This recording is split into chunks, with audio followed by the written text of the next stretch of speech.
The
shirt that I picked today was very intentional. It's thrust you can trust. And guess what?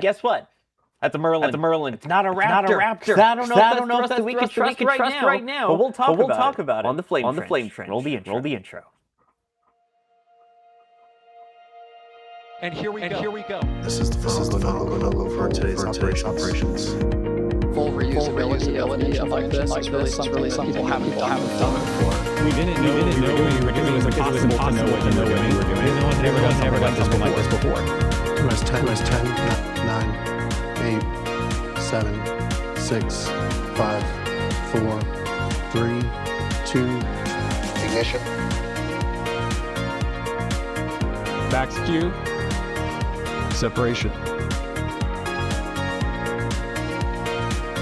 One Raptor vacuum is off. We lost the Raptor vacuum. Ship FTS is safe.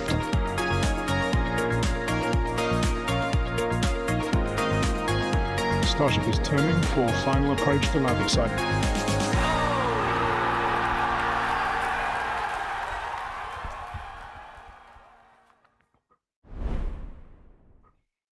Welcome everybody to this joint countdown to launch the Flame Trench, because yeah, it turns out the countdown is still going to launch after everything that happened yesterday. That echo that you heard was just the ghost of the Raptors that need to be replaced. I am Sawyer Rosenstein. I will be your host for this Flame Trench today, which again is pretty much all Starship focused here. But as is always the case, I am not alone. I am joined by the competent cohort of co-hosts that we usually have, including, let's see who we have first on screen. I'm going to guess it's going to be EJ. It is. How's it going, EJ? It's going great. How are you? Just, haven't slept in a couple of days. It's fine. It's fine. It's not like there was, stuff going on, right? But anyway, how are you, Sawyer? Everything good? I mean, everything would be better if Starship launched, but otherwise, yeah, things are good. I kind of agree with you. Yeah. Well, it hasn't, but I guess that means that we still have at least some cool things to talk about. And of course, we need to have a Starship person on, so it's very appropriate that today we also have with us on the Flame Trench, Ryan Weber. Ryan, how's it going?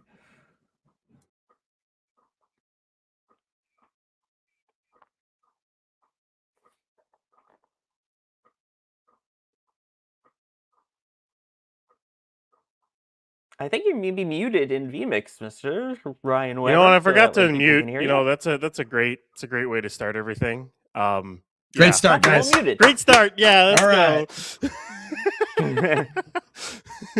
Oh, that's a great start. Anyways, I personally speaking, the fact that it delayed is good for me because I can pay attention more to it because I'm not working. But it does think that it didn't go. But we'll talk about it. I mean, I guess we'll talk about it, because of all the things happening right now in spaceflight, there's so many things to talk about, right? Yeah. So, of course, we're going to start off with the tranche launch, and then also that a piece of dirt was moved at a launch site. So, no, this is going to be a Starship episode, and the one who will help bring all of the things to you related to Starship today by producing is Jay Keegan. And as is always the case, if you have any questions, you can tag us at NASASpaceflight or at NSF. We'll do our best to answer as many of them as we can. And yeah, I always say as a reminder, if you have any questions, try and keep it to the topic we're talking about, because we'll get to Starship at some point, but come on. It's all Starship. We know it's going to be all Starship. So how about we get right into it then? Speaking of Starship, following yesterday's aborts that we had, everything seemed to be going well in the countdown. They went to light the engines, and just before it would hopefully have lifted off, there was a commanded shutdown. Ryan, do you want to take us through all this? Yeah, and I would just say we can start right off the bat. There is, look, the booster's not on the pad. There's the booster. It's funny because yesterday it was stacked with ship 40, and not only that, booster was last in the Mega Bay 3 days ago. So they rolled them both out, stacked them, tried to launch, then destacked and rolled them both back in like 3 days. So that's somewhat impressive to say the least. But basically, SpaceX was getting ready to do Flight 13. And they rolled the booster out. Then they rolled the ship out. They stacked it. It was the final stack for both was at T-minus 18 hours, 34 minutes, and 45 seconds to the opening of the launch window, which is actually a record for stacking the ship before a launch attempt. Of course, it didn't go. The record between stacking and actual launching is still held by Flight 2, which was 22 hours. So that's still held by that one. So maybe they'll make the record when they do it, when they roll them both back out. We'll see what happens on that front. Either way, yeah, it's weird because they attempted to launch and now the vehicles are back in the bays. Like that's a first, to say the least. That hasn't happened before. And the other part that's also weird about it is the count was like flawless. No issues. They had the hold at T-minus 1 minute, which I guess is a change because it used to be T-minus 40 seconds. It's now at a minute now is what their hold point is. I guess for some pressures or some checkouts or whatever. And then booster the aborted at ignition. Based off telemetry, 4 engines did not ignite. Now, we don't know if more didn't ignite or if the telemetry's wrong. It's kind of hard to tell on that front. But it looks like they went to ignite and just didn't. And then because their launch abort commit criteria is probably maybe 2 to 3 engines, they went, okay, we're at 4. 4 didn't light. All right, abort. So they aborted. And because of that, and they aborted so quickly, they now need to look at the engines. So in order to do that, like they either could have put it on a transport stand and kind of looked at it a little bit here and there, is what they could have done. It's a possibility they could have done that, but I think based off cameras and data, they figured, you know what, let's roll it back to the bay. Elon had stated that they were going to change at least 2 engines, but I'm on the board that they're going to probably change more than that, and I don't think it's going to be the ones that didn't light. But we can get into that.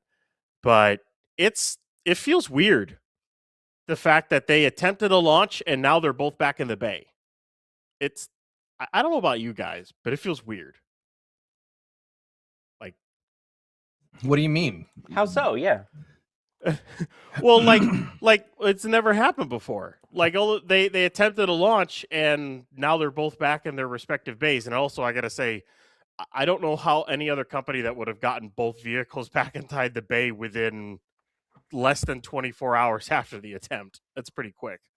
It is impressive, but I mean, we're seeing SpaceX start to pick up the pace here with Starship. So yeah, I mean, I think urgency is key here. Not necessarily because of time. I mean, that has something to do with it because, you know, HLS, et cetera, but it's cool to see them really pick up the pace. Like, okay, there's something wrong with the booster. I don't know, take it back. Oh no, that's going to take a week. No, just take it off and go. We fluid filmed the chopsticks. We're good. We're good. Let's roll. I think it's cool, man. You know, now as to what happened, I don't know, dude. Like, it's very weird failure mode from what I can tell. But yeah, they're going to swap the engines out and they're going to try again on Monday. That's As of right now, yeah. Yeah, that's okay. All right. let's go, man. Let's go. That's cool. I'm still trying to figure out why it did what it did. Guys, I don't know about you, but I'm really kind of, and don't get me wrong, I don't mean this to be like, oh my God, I don't know what they're doing. They're going to replace an engine and they don't know what's going on and they're going to put it on the pad. No, I'm not trying to say that. I just, normally when launch providers have problems, right? Like it's pretty easy to see what went wrong. I'll take the power slide when we saw the rocket take off the pad and then kind of slide sideways, right? You could clearly see that, one of the engines had a problem, and I mean, the power slide, space Y, it's going sideways, right? With this one, it's a little harder to see exactly what happened here. Like, Sawyer, I don't know about you. Like, I don't know. I'm kind of, what's throwing me for a curveball is like they put this thing out, static fired it at work, and then they put it out again. Difference is, a ship on the top and a full tank of methane, and it didn't work. It's very peculiar failure mode, don't you think? I mean, I guess, but we've seen plenty of times where they'll static fire something and then they try it again and go, oops, it didn't work. Maybe something got shaken during the static fire, got shaken during the move. There's so many little things that can happen given how many components there are on the booster, and then add a ship on top of it, and then all of the connections again, and Highway 4 being bumpy. It's so many little factors that could take place. But I think the other thing that's important to note here is that whatever systems they have to shut it down appear to have at least worked. So it didn't just say, at least that part worked. It didn't trip it and say, oh, we're going to launch anyway with, at least according to that graphic, at least 4 engines out. No, it did its thing and held the rocket and shut it down. Of course, it's hard to tell if that was such a hard shutdown or if it wasn't. It may just be, hey, it was the engines that were bad that need to be replaced. It could have been, yeah, the engines got damaged with the hard shutdown. We genuinely don't know. And I don't know if we're going to know until we see what new engine numbers are in place once they relift the booster. Yeah. So. I don't know. I mean, whatever it is, SpaceX doesn't seem to be too concerned by it. But that's, you can usually see through the, I mean, SpaceX gives us, pretty awesome transparency because we got our cameras out there so we can see what's going on, right? Shout out to Starbase Live. But yeah, it's just, I mean, clearly they're just like, oh, swap the engines out, we're good. But I'm wondering if this is not necessarily like a Raptor problem, maybe something weird with the booster. I mean, because not starting engines, because, okay, let's think about it here for a second, right? Like, they commanded all the engines to fire. SpaceX doesn't sequence the ignition with the engines. Now, on other rockets, guys, like with multiple engines, you kind of have to like fire an engine on one side and then fire the engine immediately on the other side, so you don't kind of load up the thrust structure wrong, right? Or you don't necessarily want to fire all the engines at once either, right? Like on a regular rocket, because that can create resonant vibrations that go up and down the fuel lines, and that usually doesn't end well. Usually. Yeah. Right, usually, exactly. Ryan, my mind goes back to, what was it, Flight 7, where those fuel, and then they upgraded the fuel lines after, or no, they upgraded the fuel lines to Flight 7. Like they've had, that was 8. Well, they when they started Block 2, they switched to 3 separate transfer tubes for their RVACs, and there was a lot of speculation that they might introduce along with some of the new aft stuff and everything, they might introduce the pogo problem. And then it's in a harmonic vibration, and it sounds like they might have solved that after to Flight 8, because Flight 8 was a completely different failure mode. Now, I mean, I don't think it's booster plumbing, because this thing, I mean, 19 worked on ascent almost perfect. I mean, it had a single engine out, which was not really unexpected for Raptor 3. That's the first time you had 33 Raptor 3s working together in close conjunction. You can fire them all the live long day on a test stand, but when you put 33 of them together, that's a whole different environment that you can try to simulate, but good luck. It's one of those things is you're not really going to know what's going to happen until it flies. I personally think this was a case of they just straight up didn't. There's 4 of them that just didn't ignite. I think maybe either the ignition system had an issue or there were pressurization system reasons as to why those were commanded not to ignite. And then the flight computer realized that it had 4 missing engines and they didn't really want to take off with 4 missing, even though their thrust weight ratio was still 1.3 at that point. They could have easily taken off. That would have been more than Flight 1. Flight 1 was 1.1. It was basically Saturn V levels. They could have taken off. I don't know if they would have made it all the way. Ship might have been able to make up the difference if it didn't have an engine out, especially with a payload on board. That's a big question mark. I'd have to run the numbers, see if they would have made it or not. They probably wouldn't have been able to lose anything else on flight up. If you had 4 out, they probably wouldn't have been able to lose anything else. But I think their launch commit criteria is 3 engines or less out on startup, and they had 4. Maybe it's only 2. I don't really know what that is. That's a SpaceX question. That they'll ever tell us, unless heck they might even I mean, the next time they go to launch, they might exactly tell us what exactly happened and why it happened, and here's where the fix is there, and that they're going to go. They could easily do that the next launch cast, which I wouldn't put it past them to do that. But I think it just didn't ignite, and the booster auto-aborted, and because it aborted so suddenly, they now need to inspect and change engines, which is an issue. Because if you're going to run into these ignition aborts later down the line with a rapidly reusable vehicle, you need to be able to just turn it around and go again, not have to roll it back and fix it. Now, again, there is the other thing along that's fine, that if you have enough boosters, you just take the ship off, put it off to the side, bring out a new booster, put a booster in its place, take the old one back to the hangar, fix it, and then put a ship on top and go. And it's kind of like, oh, we ran into an engine problem on a plane. All right, well, let's swap it with a different one, and that one will take that flights, and this one will consider AOS or out of service. That you could do that, and that's part of your rapidly reusable mentality. So, I wouldn't be too worried when you think of it that way, on this being a problem going forward. But again, I think it's utterly impressive that you had this issue and you didn't New Glenn yourself. We'll call it that. You didn't New Glenn or N1 yourself. Oof. You didn't do that. So you didn't blow up. The pad's still there. The rocket's still there. You fly another day. Scrubs are better than Ruds. It stinks that it didn't go, but it's still there. And they're gonna attempt net in 73 hours, 15 minutes, 28 seconds is when they want to try again, which I think is possible. We'll see. But either way, it didn't blow up, which is impressive.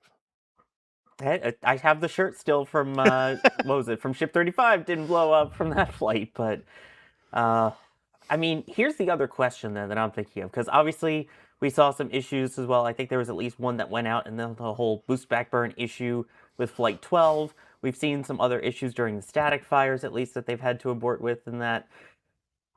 What do we feel about Raptor 3? Is it possible that this could just be hey, these are still earlier numbers of Raptor 3s and they have some things to work out? Like you said, they do all the testing at McGregor, but testing an individual engine at a stand versus testing 33 of them together at the same time, especially once you have the added weight of the ship on top, is that a concern? I don't think it is. I think, again, the Block 3 as a vehicle itself, you have to remember how many design changes this thing had. The entire booster plumbing system's changed. The booster as a whole, about the only thing it shares with Block 2 is that it's stainless steel and it's 9 meters in diameter. That's where your comparisons end. Pretty much most of the major components are completely redesigned. Ship, there's a lot of similarities. They said they redesigned the propulsion systems and whatnot. Of course, we haven't seen the inside of the propulsion system of it, and unless your ship blows up, we won't. We learned a lot from Ship 36 about how Block 2 worked. But unless a Block 3 ship does that and we can see it, then we're not really going to learn as much about it, or unless SpaceX shows us internal stuff on it. But it's brand new design. Same thing with Raptor. It does have heritage through the older Raptors, because it's an evolution of that engine, but it's also got a lot of new things to work out. I'm not surprised they're having teething issues with it. I guarantee SpaceX expected to have teething issues. There's no way they didn't expect that. It's a new engine, new booster, new ship, new pad. Everything's new. Granted, you've already flown one out of it, but that's only one. You need several in order to really understand everything that's going on. I still think Flight 13 will be incredibly successful. And it's more data. Hey, now you know what happens when you have a full stack of abort at ignition. Hey, you got experience and you got data, and you know what now to do to avoid that, or how to better fix it. I have one very important question for you.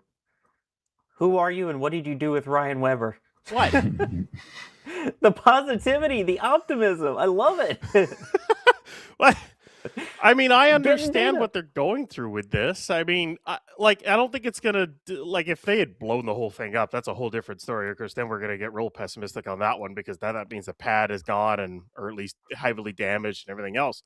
But the fact is you only, it's impressive that all they had was an abort at ignition and they didn't blow it up. I mean, will they make Monday?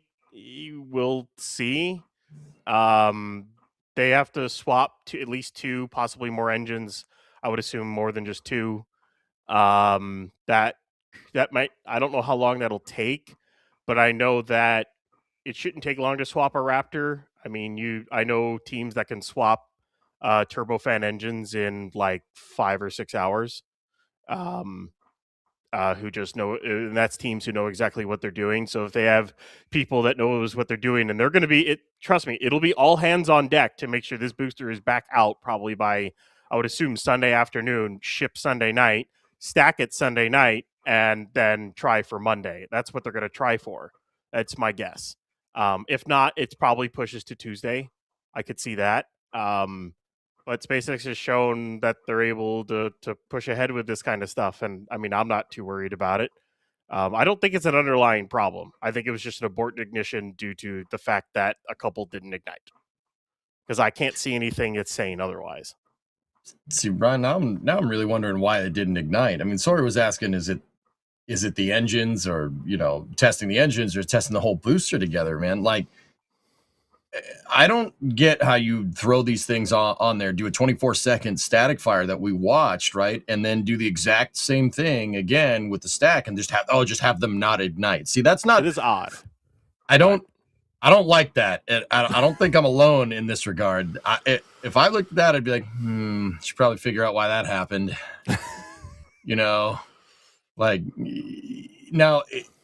Honestly, like you said, they're going to try to, taking the 2 engines out, putting it back out on the stack. Maybe, I agree, Monday or Tuesday, right? But also at the same time, just swapping the engines, is there anything that we could do to prove, with the public information, that we have, prove that, that's actually going to fix the problem? What happened? So, I guess my question would be okay, you go to put it out there on Monday. What's to say it's not going to do the same thing? You know what I mean? Maybe the igniters didn't work. Why? They're really, yeah. The problem is we don't know.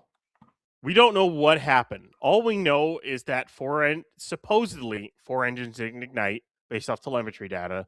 They didn't really confirm that 4 didn't ignite, just confirmed that some didn't.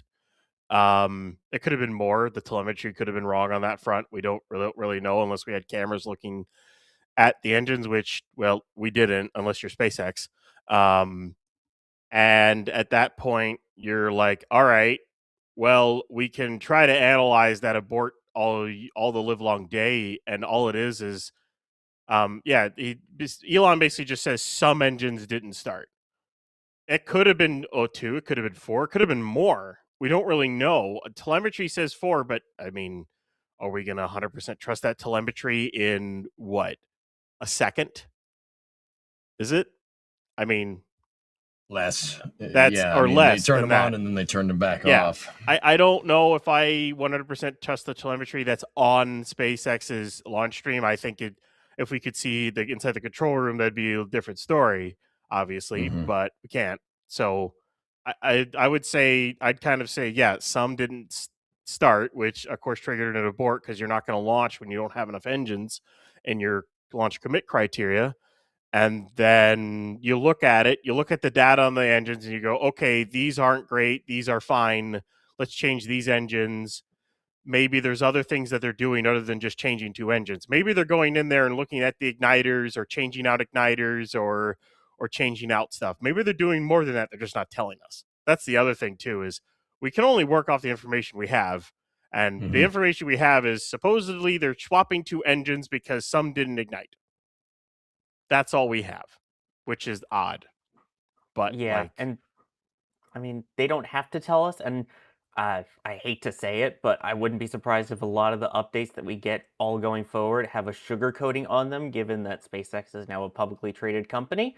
Because I don't think it goes well for your stock if we flat out say, oh, we had, 6 engines fail to start or something, versus some of them didn't start, we'll fix it, the little trying to put a bow on top of it, the whipped cream on top of dog doo-doo. So, just a thought about that.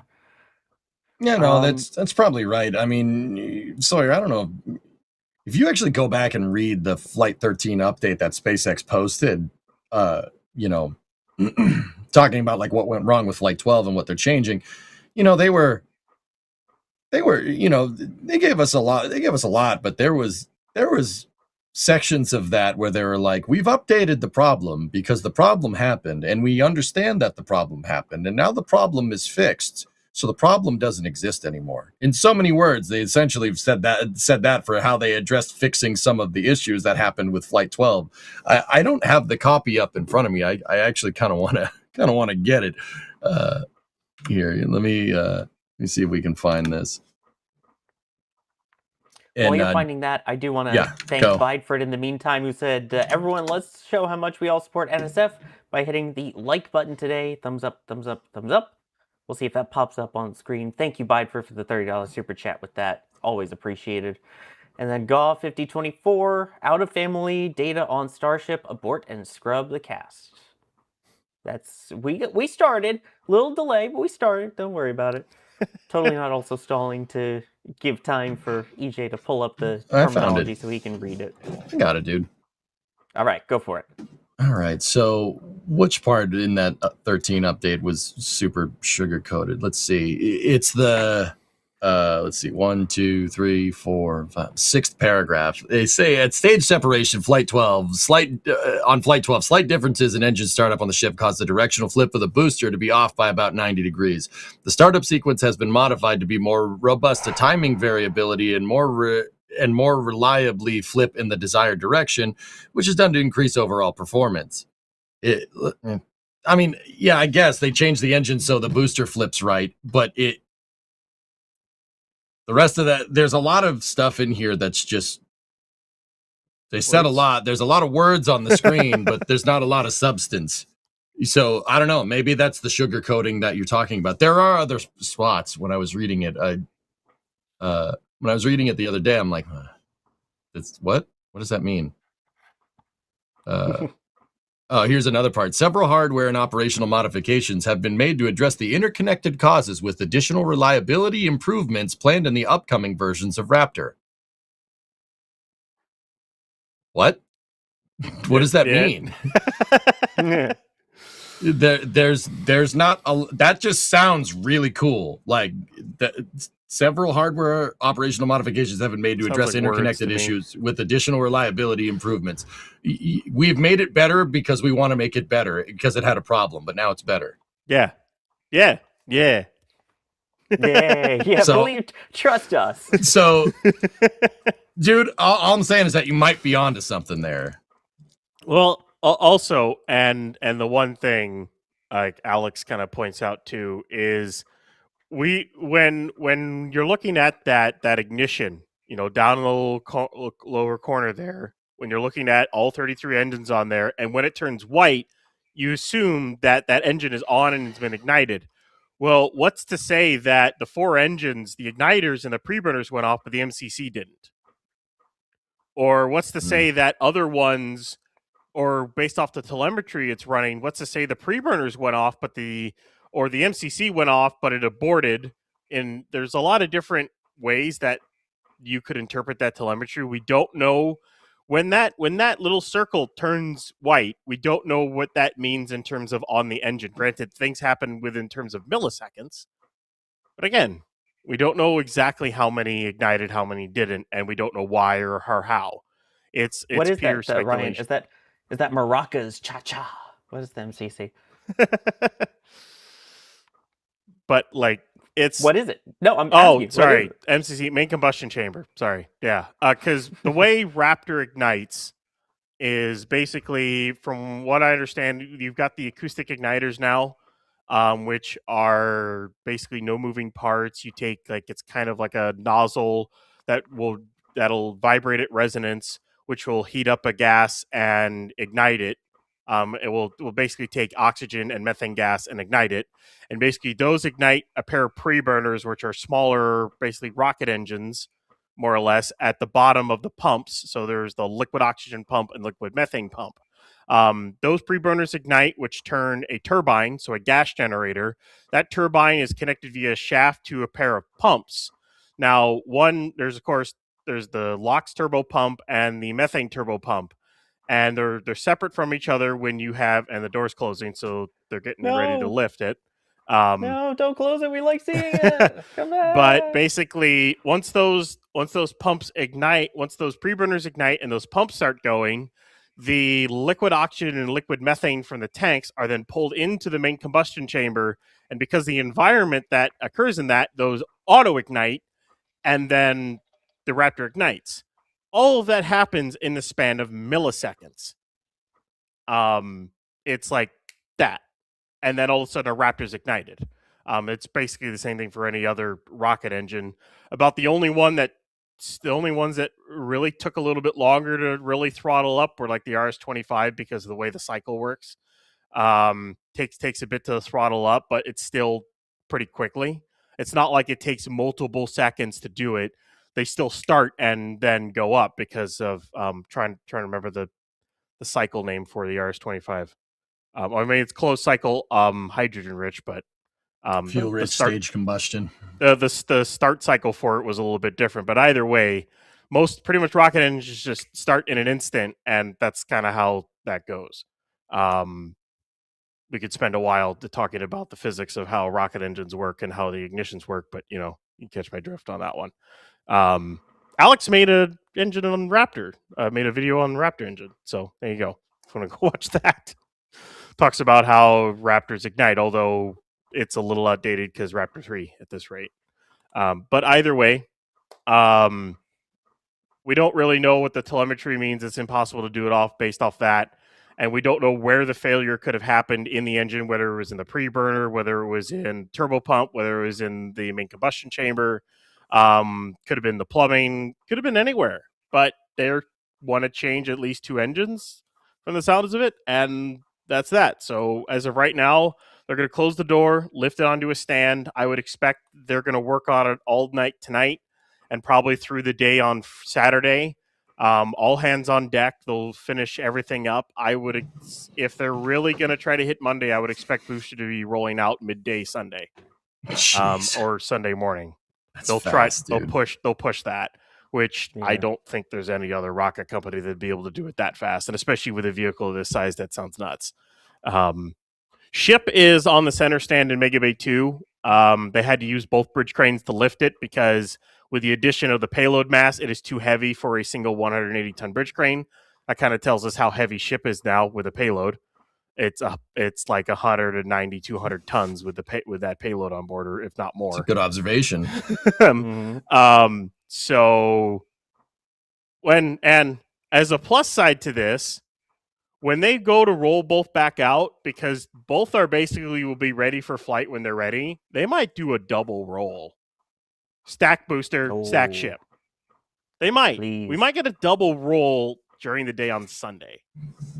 That'd be cool. I'll That'd be take that. great. I'll take that as a substitute for an aborted ignition. I'll take that. I'm telling you, if Ford made those engines, it might be different, right, EJ? More reliable. Yeah. Oh yeah. Yeah. Hey, if we're already measuring them in Ford F-150s. Oh well, I need a different hat for this. I'll be right back. Give me 1 second. Oh no. Uh-oh. I'm kind of scared to see where this is going, chat. I genuinely don't know what he's going to get. We'll wait to see when he comes back. And again, yes, I know it's a lot of coulda, shoulda, woulda, but that's what we're doing here, is trying to figure it out and see what we have coming up, going based off of what we know and kind of just the history of what we've known for all of this. Let's see, what do we got? EJ's back. Oh, and the hat is... What were you expecting? Nice. I don't know. I don't know what I was expecting, but yeah, it makes sense that it's a Ford hat. I got Cygnus hat if you want that. I do love that hat. I have the socks. I don't have the hat. I got the Cygnus hat. It's got solar panels. Oh man, and then the front of it looks like a docking port, but it doesn't dock. It grapples. Anyway, it's berthed, so still. Cygnus hat.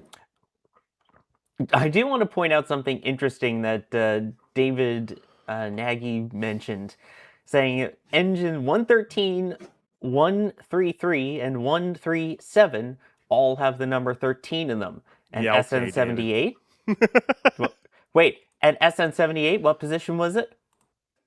That is the only... E13? Well, okay, so... Coincidence? Everyone trying to equate that. Okay, whatever. It's funny. Come on. It's yeah, okay.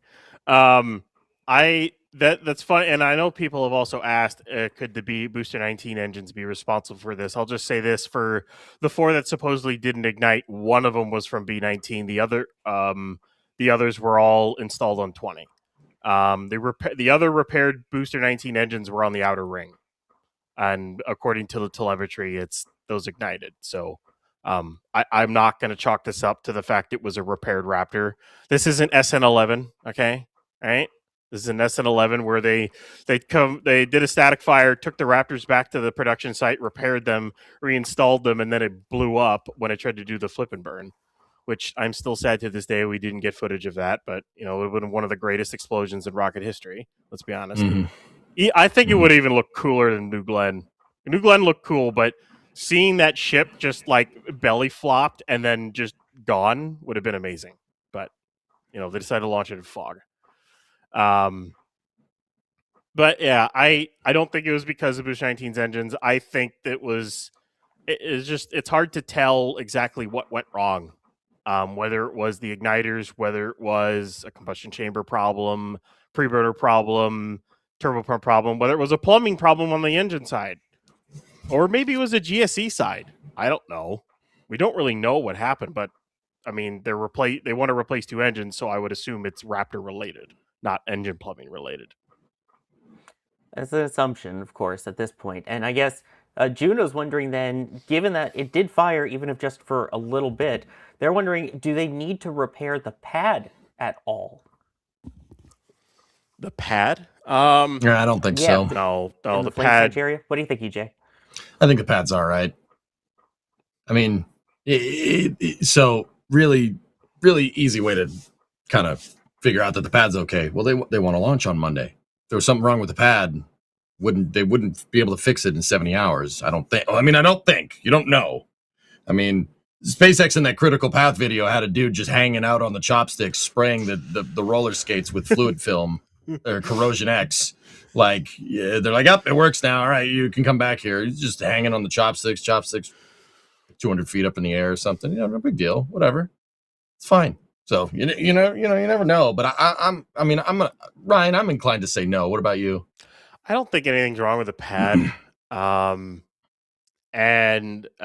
mean, just because they ignited the engines doesn't mean you need to repair. I mean, it just tanked 24 seconds of Booster 20. It wasn't all at full thrust, but a portion of that was at full thrust. I mean, if anyone has seen any of the public images that RGV put out after that static fire, they charred that trench a little bit. that attempt isn't going to do much to it, unless something broke inside the bunker. But they have a bunch of spare parts because I don't know, they're building a second one just next door. So in fact, they're hooked up to the third and final prefab section of the service structure for Pad 1. In fact, right now, they don't rest. Okay, launch attempt's over. All right, we got a couple of days. Let's keep going. And they're continuing to rebuild Pad 1 right there. So actually, it is lifted into place actually right there. So that is the framework for the service structure of Pad 1.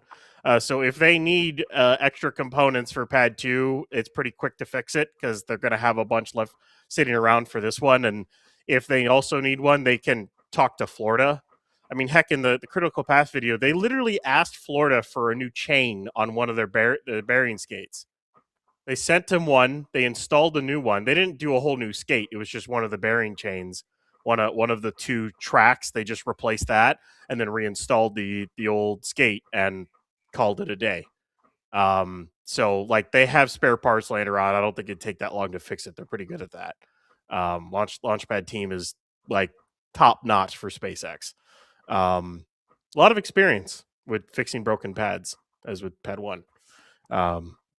Yeah, here they can see them as they're trying to look over what they ran into on Flight 12. Yeah, before Flight 12. Yeah, that's what I mean. Look at these guys. It's just, like look at the background out there behind the gentleman that's talking. Like that's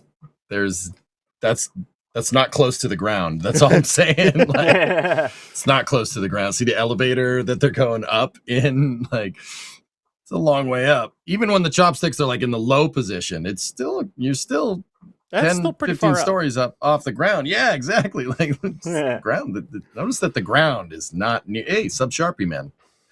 And there's one of the chains. So guys, that's a linear roller bearing for the people that care. It's just roller bearings that are on a chain that go back and forth when the chopsticks are going up and down. The chain rolls around inside of the skates. Just linear roller bearing. Yeah. Pretty straightforward stuff. I did see though, while we're talking about Pad 2 and kind of the differences to it, for Pad 1, obviously, if they needed to look at the engines or work on something, you just lift the dance floor underneath it, and there you go. And I know they specifically mentioned, I think, in this video that, that was part of the design of Pad 1, was that it was basically so we could get under it if we needed to. Is that an issue now that they have to basically take it all off and roll it back? And there really isn't much of a way to access the engines, at least to be able to do enough repairs if they wanted to do them out there, like there was on Pad 1, right? There's no way to change an engine on either the transport stand or Pad 2 at all. And I'm going to be frank with everyone. And when you're talking about Pad 1, the last time they changed an engine on that thing, I think, was Booster 9. But your name's Ryan. At one point. Okay, yeah, whatever. But either way, the last time they changed an engine on that thing, on that pad, would have been like Booster 9, if I remember correctly. If not, it was Booster 7. That dance floor, while they did use it to look at the booster at times, the main use for that was the refurbishment of the clamps, the clamp arm, the hold down arms, the 20 stupid Raptor QDs that thank God they got rid of, as well as whenever the booster got installed on there, they used it to take the Raptor covers off. And then they would also use that to install all the engine show breakaway lines that they had to install because of Pad 1. So there was a lot of other reasons why they had that. And also because it was the first time they ever designed a Starship pad. And well, heck, they even admitted that they didn't know what they were doing. They didn't know how to build a rock. They didn't know how to build Starship. They didn't know how to build a Starship launch pad. And that's what they built. Now it worked for as long as it did until it basically wouldn't work anymore. And their plan with Pad 2, and you have to remember this is them looking forward, and I was talking about it before. If you have a big enough fleet of boosters, why would you work on the booster on the pad? Why, if you have a big enough fleet, just swap the booster out. Just swap it out, take the bad one back to the bar and fix it, put a working one in, stack the ship again and go. That's way quicker than trying to put up a work platform, trying to work on an engine on it. No, just swap it out, work on it inside the bay where you have a clean environment. Clean environment. If you have all the parts there, you have your tools there. It's a much better environment to work on a booster than it is right out on the pad. That's basically what they're trying to do going forward. Is they're assuming when you get far enough in the program, you're just going to be able to swap the vehicles out if you have an issue, and you work on it inside of a bay. It's way easier that way. That's where they're going for. Yeah, as long as they don't take it out behind the barn, that's something totally different. I mean, they did that with SN15. Yeah, they did. It's in the rocket and garden. Ship 26. It's in the rocket garden. Yeah, that's behind the barn, is it not? And Ship 26 too. I'm just saying. Yeah. Oh boy, I know we were talking about this earlier, so I want to get the question from Dim Todd, asking you specifically, EJ. I know you answered it in chat, but I think it's a good question to answer for everyone, because of course, the worry of having to replace engines out was because of a hard shutdown. So they're saying, what is actually damaged in an engine by a rapid shutdown? I keep hearing about it. What's the actual thing in the engine that gets damaged? So I gave a quick answer in chat. Now that I'm talking, I can kind of give a little bit of a longer one. The short answer is that there's a lot of moving parts. There's a lot of things that can get damaged. It depends. I would say that the thing that could get damaged the most is probably your impellers, so your fuel pumps. I mean, if you want to just kind of a little synopsis on, Ryan was saying go watch the video that Alex did on it, but like with the Raptor 3, you have essentially 2 afterburning jet engines for fuel pumps, and they're shooting their exhaust into the main combustion chamber, right? Like only one is running with more fuel and the other one is running with more oxidizer in the mixture. That's basically what it is. Like, and then, they're 2 jet exhausts. They're going into the main rocket engine, and then it blows up even more after that. It's pretty violent what's going on in there. I mean, Raptor is kind of like cranking the knob to 11 in terms of wear on parts, because it's full flow stage combustion, because those 2 jet engines are going into the the combustion chamber. But in terms of what parts can get broken, it really depends. The impellers are the first thing that comes to mind. So that's the part that actually pulls the fuel in from the fuel tank and then shoots it, wherever it needs to go. Those things can get damaged. The bearings can get damaged.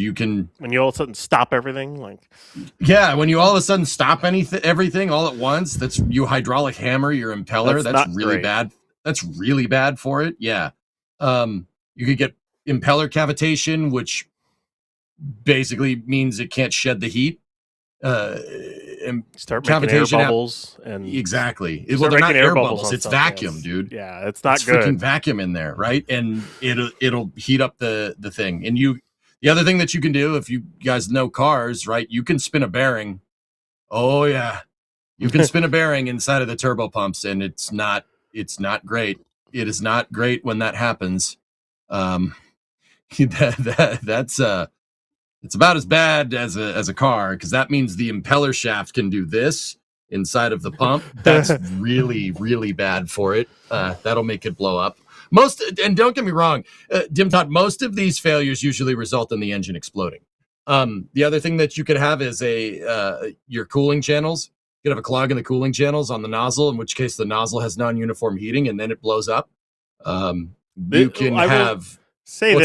I say this. We know for a fact none of them blew up, because when it was lifted off the mount, they were all there and intact. That's all I want to say there on that front. We know they didn't blow up. Mm-hmm. So anything that might have happened to the engines was internal, and it stayed internal. So as far as we can tell. Yeah. So that's why I'm thinking in this particular case, probably impeller. Could be the injector. The injector plates can get really damaged. No, maybe not on Raptor. I would probably say the pumps, if anything. The other thing is you guys, we can have hard start scenarios. Hard start scenarios is when you don't have the right feed rates, into the injector plate, or your mixture between one pump or the other goes out of whack, because Raptor has 2 pumps, one's for methane and one's for oxygen. Like I said, 2 jet engines, and they basically have to be working in sync. Even if they're spinning out of phase, that can generate problems too. If you've ever been on, like, you guys ever been on an airplane and the noise that the engines are making go like that, that's the engines being out of phase. Ryan, you know what I'm talking about, Well, right? yes, Like, yes. You can have out of phase vibrations on them or something, but usually you try to keep those. There's a reason we try to keep the vibrations low on those when you're adjusting weights in the spinner and stuff like that, and on the fan blades. It gets fun when you're doing that. It's fun to do a vibration survey to make sure those are good, because you get to sit there on the run up pad, throttles at like 95% N1, so basically takeoff power, and you're holding with the brakes for like 5 minutes as you get the engine heated up so you can get accurate reading. It's fun. Yeah, dude, that's with turbofans, right? Like, you got to do this stuff with the Raptors. You don't want those out of phase.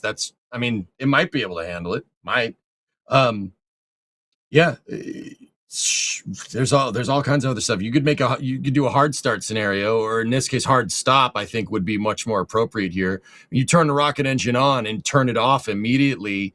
What happens is residual propellants inside of the combustion chamber can generate thrust from hitting the hot nozzle, right? So you shut your ignition off, and there's still some propellants left in the lines, and they drain out. That can cause a fire. A fire can make obviously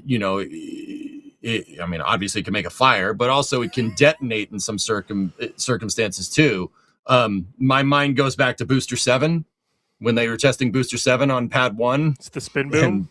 The spin boom, that can happen. But that can happen like right outside the nozzle, and it'll send a detonation wave up the nozzle into the throat, and that will reverb off the combustion chamber or off the injector plate, and could potentially blow the combustion chamber like sky high.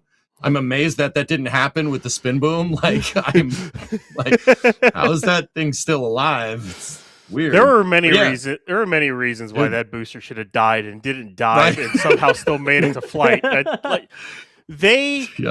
Just real quick before I'll bring something up real quick that Alex brought in the back channel, because we do need to address that one. Just for reference with Booster 7, they crumpled the transfer tube, went in, cut it out, brought sections of it in through the access hatch, and then welded a new transfer tube by pieces and still flew it. That is probably one of the most ridiculous things SpaceX has ever done. It's up there. I can't believe that still flew. Yeah. But as Alex asked in the background, flew for like 2 minutes. Right? Yeah, right. Right. What shutdown on a rocket engine doesn't cause damage? Well, I mean, you can start an engine up and then shut it down real quick and have no issues. You can if your valves are set correctly and you just burn off whatever's in there, and the pumps just spin down normally, that can be totally fine. That's just a shutdown, or the normal shutdown where you basically you slowly starve the engine of propellant and you just let it burn itself out. So at that point, you're kind of just slowly closing the valves, or you close the valves off, and whatever propellant is left in the engine just burns off, and then thrust just stops. And then, of course, I know a lot of people have seen the fire that comes out of especially methane engines, and that's just the excess methane that's just burning off as the gas and everything else boils off out of the engine, and it kind of clears up. Normal shutdown, I'll just go with that. Nice. That was unintentional, by the way. I just kind of said it. Always make it intentional. Basically, you can just shut off an engine, and it'll finish burning off whatever propellant it's off, and it'll be done. That'll just be normal. So that for most of the engines, that's likely what happened. There could have been a few that did have a hard shutdown or any number of things that went wrong with it, and that's why they're released replacing 2. And then, of course, they'll look at all the other engines. If they have to replace others, they will. If they have to fix other things, they will. but I don't really expect it to take too long. There's going to be a lot of people up in that engine bay for like the next, what I would say 24 to 36 hours. There's going to be a lot of people up in that engine bay, and they're going to be working hard to get it finished. Mm-hmm. But yeah. Yeah. Long story short, guys, there's a lot of things that can break a rocket engine. Everything has to be perfect, and there is not a lot of tolerances. There's a lot of tight tolerances. If anything just goes out of family for even a second, bye-bye. It'll go right to your thighs, and then you'll blow up. Anyway, Sawyer, continue. Oh gosh, not to the thighs. Anywhere but the thighs. Oh my gosh. But yeah, I guess it's a good thing to say that at this point it is the vehicle safe. It made it through. And I mean, this isn't the first time something like this has ever happened. It's not even the first time that it's happened to SpaceX. I was at COTS 2 Plus or 2-3, whatever you want to call it. I'm still mad at that one. It aborted at T-minus 0.5 seconds. Yeah. And then it only launched, what, 2 or 3 days later? That was pretty impressive. But our very own Max Evans, who's not on Flame Trench today, posted something on social media, and he said, quote, "Listen here, big dog, you're not Delta 4 heavy. You can't just hot fire abort us like that." Anyone remember that? Oh, Jay, my goodness. Do you remember that? Because I know I do. The cursed launch? NROL 44 was so cursed. Dude. Right here. Took a year. My 7 seconds. So you get ignition, you get a lot of fire, and still a lot of fire at the base of the rocket there, but it's not going anywhere. Yeah. That was the reference. That was horrible, horrifying, and it took like 7 more attempts to get that stupid thing off the ground. But It took a year to launch that thing with all the issues it had. I thought it was under a year. It was like 8 months, but still. Oh, I don't remember. That's still crazy. I still remember it being it took forever. That is, for those who wanted the horrible memory, you're welcome, because it's a horrible memory for me. But when I saw Max post that, I was like, oh yeah. I guess let's go to something happier, and that's a couple pieces of support that I want to hit. Bodger1058 saying, to the post-show fund, thank you very much for that. The Space Pope saying, bless this Raptor trench. Wait. Sorry. Hold up. Yankees lose. I mean, Space Pope. Sorry. You know what? It's always funny when he does that in front of A-Rod and Jeter. I'm sorry, but Yes! I just gotta make that. It's always funny when he does that. Okay. Yep. Nope. Moving on. I'm just gonna, I'm gonna do this. So, now I can't hear EJ complaining about it. So, I'm sorry, what'd you say about how your Red Sox may be winning more, but the Yankees are still ahead of them in the AL East? I'm sorry. Oh, I can't hear anything you're saying. Anyway. The clock is ticking, my friend. And then 3G Nimmy becoming a Padrat member. Thank you very much for that.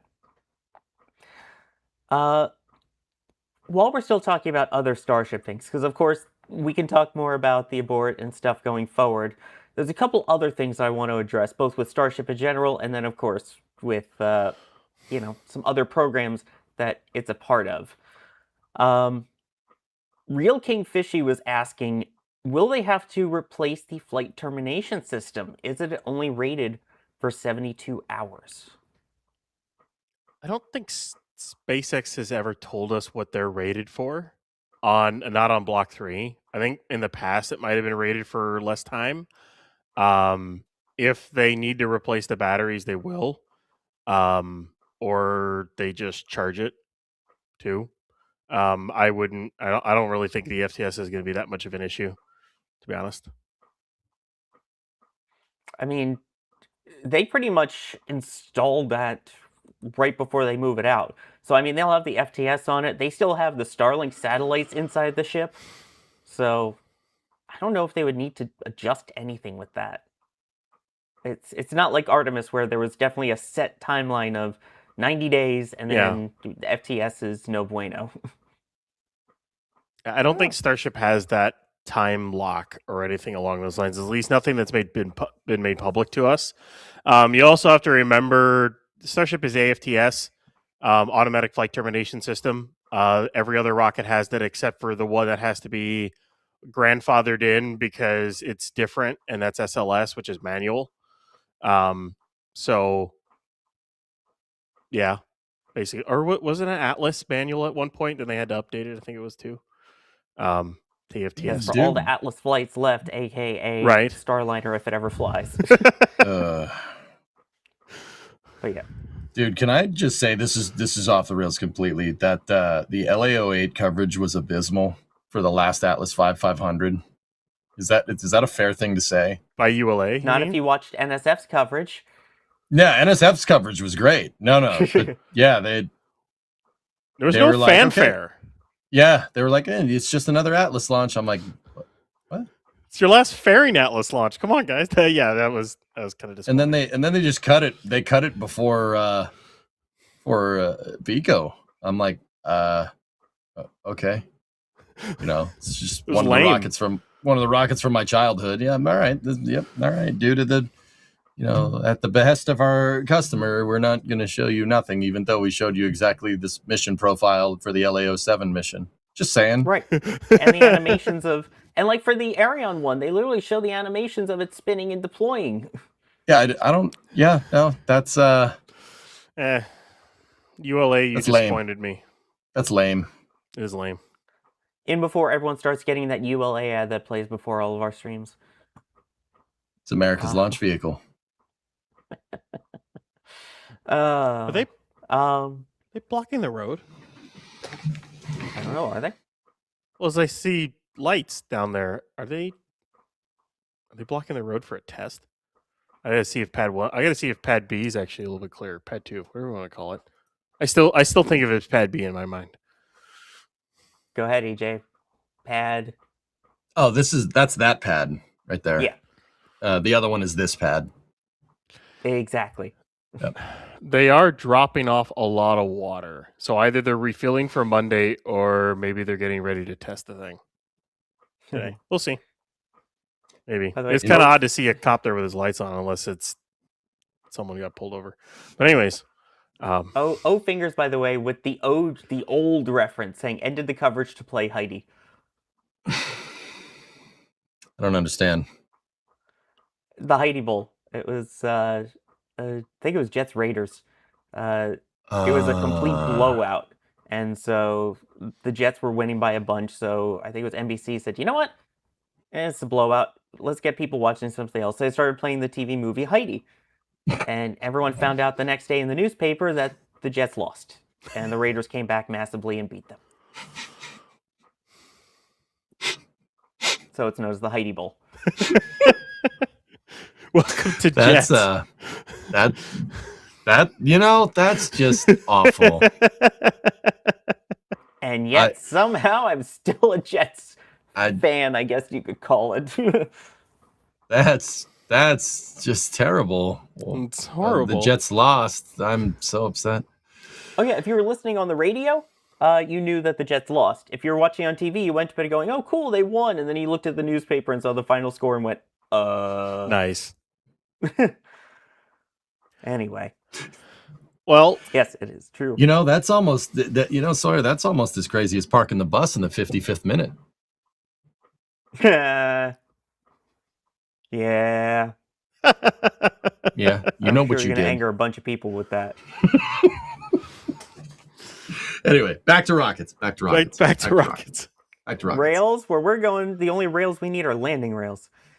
Anyway. Yeah, landing sticks. Which aren't going to get No, used aren't they called for the landing rails? a bit. I don't know. You're probably right. But, I mean, if we want to talk landing rails, assuming Flight 13 goes well, we talk about how Flight 14, there was, I forget how it's pronounced, but there's some hints that it's August 13th. I don't think it's going to be that. I think it'll push to end of August. But on top of that, the booster for that flight has rolled out to Massey's for cryo testing. Just casually, the SpaceX doesn't stop. which is 18 days sooner than booster 20 took to go from full stack to cryo. There she is right there, booster 21. Possibly the first super heavy booster to be caught and reused, the first Block 3 to be caught and reused. And also, I would kind of put it up in the air. Either this booster, after it's been flown, is going to go to the Cape, or it's going to be booster 22. It's going to be one of those two. So this booster, sorry, you might see it in person in several months. Cool. Who knows? Heck It's weird to say that. But it's also cool to say that. But its ship already completed its cryo. It's in Mega Bay 2 getting its engines and getting fitted for static fire. I don't think we've seen any engines yet, but then again, with the Giga Bay construction, it's really hard to see anything that goes into that bay unless it's a ship. But like, I don't know. Assuming Flight 13 goes well at this rate, because as of right now, it still has to go. I mean, when do you guys think we're going to have Flight 14? Considering the booster's out for cryo already and how quickly they've been doing things. Ryan, okay, call me crazy. August 14th makes sense to me. Is that bad? So 4 weeks? Hey, we have a disagreement, unlike when you and I were on the stream the other day. Yeah, dude, it was ding yes. ding, go for it. August seems okay to me. That's You think it's going to get engines, static fire, and be ready to go in 4 weeks? Yeah. And that's assuming Flight 13 obviously goes perfectly. Because dude, they got to ramp. They got to ramp. Like, you have to ramp. Like, dude, clock is ticking. You're out of time here. You got to start getting. You got to go. Like, we have a moon to land on. Yes. Alex, like at the in the back channels, like, it doesn't make sense to me because I'm not going to be home, so it doesn't make sense. Yeah, there's kind of an eclipse that's happening right around then that most of our team is going to be out at. So, yeah, about that. I mean, SpaceX waits for nobody. They don't care. They don't care about the sun even. For no man. Yeah. What? But yeah, for those wondering, this was I believe it's called Cadena. It is a planning web conference that they have as part of the FAA and the Space Operations AJR 1800 David J. Hurley Air Traffic Control System Command Center. Rolls right off the tongue. Right.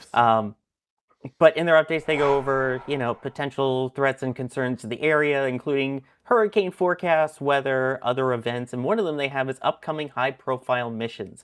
And as you can see on the screen next to my face, you see their SpaceX Starship Flight 14, August 13th. So that's where we're getting that number from. Yeah, I think. I mean, I think it's soon, but I will say the other kind of important thing that we need is, the Flight 13 to launch and be successful. I know this is all, if it's successful, planning ahead for it. That's less than a month. I wouldn't put it past SpaceX, but I also wouldn't be surprised if it goes a week later. I still think August, for sure. I think end of August is my guess is end of August, early September at the latest, based off of timelines. Whoa, wait a minute. When we were saying, a couple months ago when this flight was going to happen, like, after Flight 12, when do we expect Flight 13? Everyone's like, well, maybe it'll go in August. Dude, here we are in the second to third week of July, and it's flying. It was faster than all of us predicted. But yeah, okay, that's fair. That's fair. you know didn't what? Fly. You're not wrong. Yet. It hasn't flown yet. Right? But also, I do honestly believe that they have to ramp. Like, they do. They got to go faster. And this one is the first time where, all of our predictions, yes, I understand it hasn't flown. You're absolutely right. But all of our predictions were kind of overshot. So they're getting much quicker, which I will give them props. They're getting way quicker with getting these vehicles ready for flight. I think it's experience, plus they're also finding a way to build these a little bit faster and not take so long. Because, like, in the past, after they completed a static fire, it would have been like 4 weeks of final checkouts and flight preps and all this other stuff, or even more than 4 weeks. Booster 20 completed a static fire, went back to the bay, came back out again in like less than a week, and it was ready to go. That's what I'm saying, dude. Which is impressive. I didn't think they would start getting ready that quick, but Block 3 really does seem to be that kind of a leap in vehicle readiness, which, like, I don't know what, other than Falcon 9, what other vehicle can do what they've been doing so far with Block 3. Like, it's been pretty impressive. Dude, yeah, that's what I'm saying, man. I think this stuff's gonna come at us hot and heavy. And like, guys, I'm not just saying this to be, like the dissenting opinion, right? Dude, this launch snuck up on us. It snuck up on us. We said that all throughout the stakeout stream. We said that all throughout the booster rollout, the booster static fire. We're like, wait a minute, there's going to be a launch next week? What? Whoa, wait a minute. Dude, we're going to see scaling up here that I don't think we're ready for. I mean, Gwen Shotwell said Flight 15 out of the Cape by the end of the summer. So, yeah, dude. They got it. By that logic, they have to be ready in the second week of August, right? And dude, I'm here for it. It's going to be sick. That's going to be amazing. Dude, Ryan, you said like, oh, no other rocket can launch like this. Dude, even if Starship launched once a week, that is still ridiculous. That's 5,200 tons a year to orbit. That's pretty good, man. That's a lot. That's a lot of tons. I don't know if you count them. There's a lot of tons there. But yeah, dude. I think August. Yeah. That might be the metric unit, though. I don't know. But yeah, they got to ramp, dude. They got to ramp up. Now's the time. You have a lander to make. Clock is ticking. Yeah, it's going to be interesting to see when it goes. Like, because I know they need to get to a monthly cadence, but I also look at, after Flight 14, because at that point, it's like, okay, I honestly think 15 will be Starbase and 16 will be the Cape. The Cape pad still is little ways to go. There's still a lot of little things that need to be finished on it. They still have to do all the weight testing on the chopsticks. They need to move those sticks up and down, do that kind of stuff. More top deck deluge, and then get a booster out there and test it. So I'm thinking I'd probably say November, December on that front. If we would see a full stack. I don't know if it'll launch this year. I'm hoping it does. But with how much SpaceX is pushing, it could, unless Berger's law takes effect, obviously. But like, I look at where booster 22 and ship 42 are. 42's got 2 more sections in it, 2 more sections to go, plus the transfer tubes. Booster 22 still needs to finish his LOX tank, and well, those are both on pause with both flight vehicles back in the bays, because they need the bridge cranes for those flight vehicles. So they're not going to do anything over the weekend with those. Those will probably start up again next week. But I look at that and I go, okay, well, Flight 14 is, say, last 2 weeks of August. Let's say that. Flight 15 is going to be a little bit more of a question mark in my eyes. I think that could be either a reflown booster 21 and ship 42 out of Starbase, or that could end up being ship booster 21, ship 42 out of the Cape, or ship 43, booster 22, 21 out of Starbase. So you have a couple different combinations. You start getting to be like, okay, well, now we're reusing boosters, so now your flight combinations are going to go out of whack again. Those are not going to be set in stone. So that's going to be kind of fun when that starts happening. So I can't wait till then. That's going to be fun. But I'm still thinking only like 2, maybe 3 more launches this year. We'll see. What? I mean, I think it's all going to depend on how much they shift their focus over to Cape Canaveral and 39A and eventually 37. If they really want to get Florida up and running, I think we are going to see fewer from Starbase, because, as you pointed out, there's kind of the whole need for vehicles over there. And being able to catch and reuse stuff will help, but we're not at that point yet. And again, hopefully we get to that point after Flight 13. So we'll have to see. But if Flight 14 is coming up that fast, I do just want to say, hey, Lindsay, I don't know if you're watching, but you and Jock need to work on a new patch design already, because if it's coming up in a month, we're going to need a new patch quickly, which if you haven't gotten yours for Flight 13 yet, by the way, you still can, and we have our Flight 13 collection now available at shop.nasaspaceflight.com. By the way, I just want to point out the irony, if you look over there. Starship never stops. Well, the engines kind of stopped before it launched yesterday, so technically it does kind of stop, but only at T-minus like 0.5 seconds. Sorry, I had to mention it. But yes, we have the amazing patch for Flight 13, and again, I love all the little features on it. I know I pointed this out, but the 13 engine landing burn on Flight 13, the frost lines that are still on there, oh, it's amazing. You can get, of course, the patch. We also have it available as a pin, and it's on shirts, both, regular shirts, the super lightweight ones that are also UPF 50+, so it's great for staying cool out in the heat and protected while you're out there. You've got the mugs. There's so many different ones. Etched whiskey glasses if you're in the US. Amazing stuff. You got to check it out, shop.nasaspaceflight.com. And a reminder, when it comes to those patches and pins there, once they are gone, they are gone. We do not restock those patches once they are done. So go grab one for yourself while you're thinking about it. And yeah, shop team, I hope you're already working on Flight 14. Can I put apple juice in the whiskey glass? Drink that instead? There's nothing saying you can't. That's what I wanted to hear. Oh yeah, Well, you can put whatever you want Why not? in that whiskey glass. Once you buy like it, chalky it's yours. milk? Yeah, You can put yes, chocolate milk. That's the best way to go. Chalky milk. I mean, I'd prefer, whiskey, but I was just asking. Just saying. What? Yes, for Stop. all of you everyone out there that doesn't drink alcohol or doesn't like whiskey, you can put whatever you like. We can call it an etched glass. How about that? There you go. Let's see here. So we were talking a bit about Florida. WG Mojo was saying, quoting Kate on the SpaceX stream, Pad 37A is targeted to be ready for flight operation early next year. Thoughts? Question mark? Okay, I think we're going to Ryan first based on that laugh. That's funny.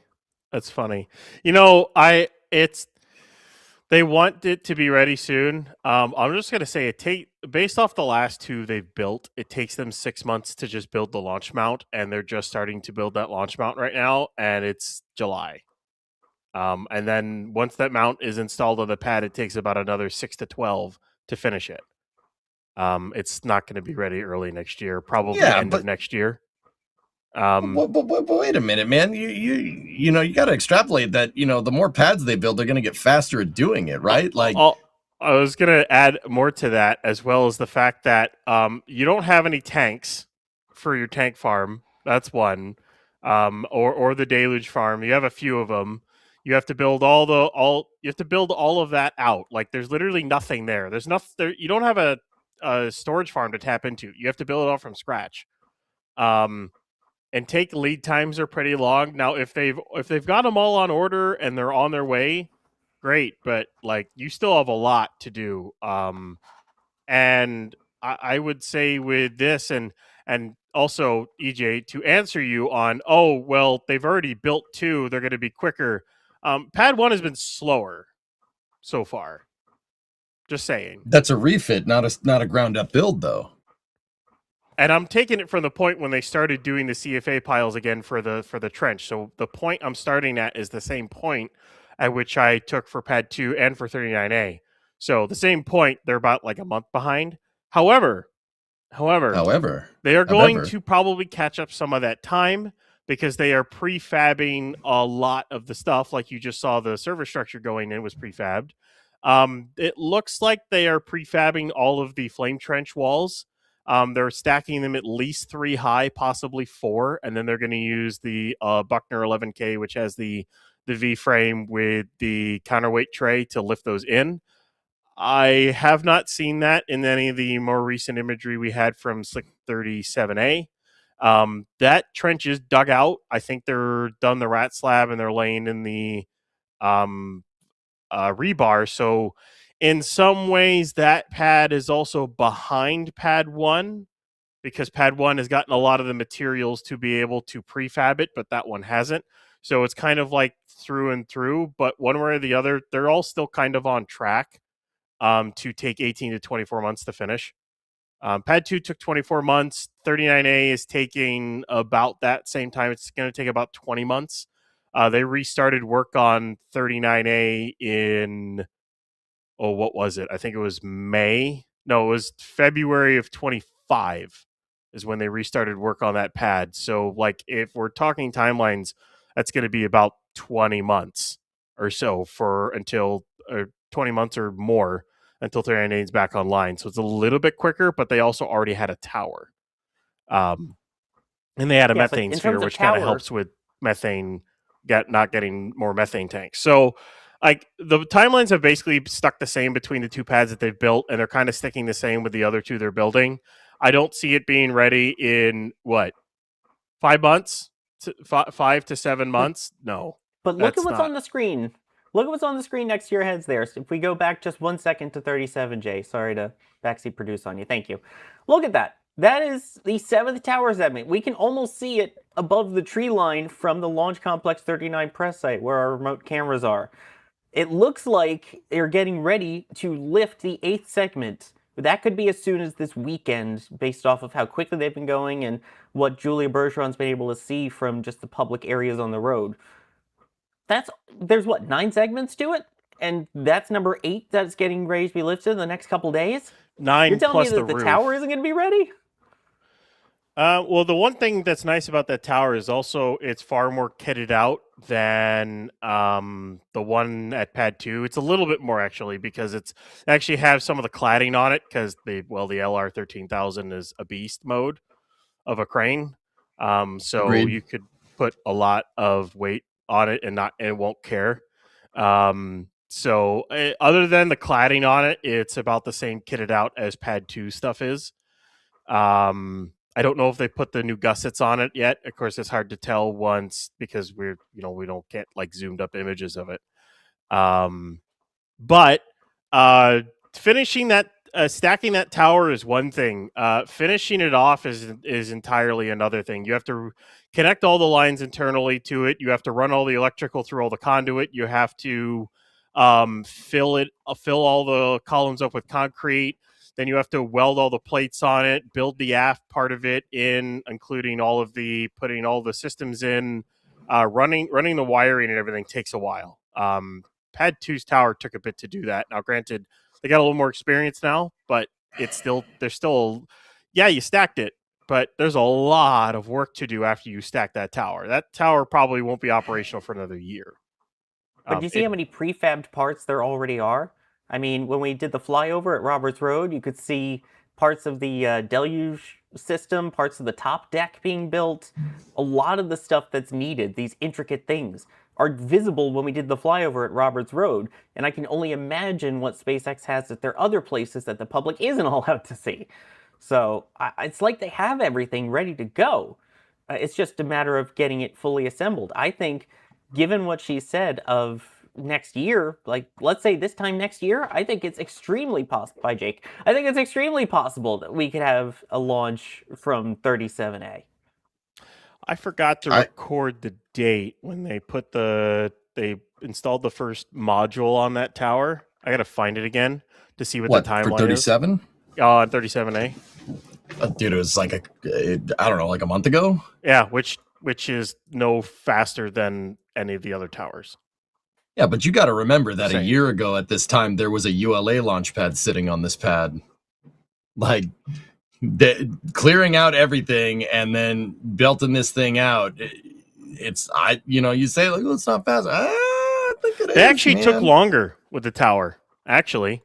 So based off of when we saw them starting the foundation, they actually took longer to build the foundation and the first level with all the speed cores and then start stacking. It actually took like an extra month and a half or 2 months until they started stacking the tower compared to Pad 2.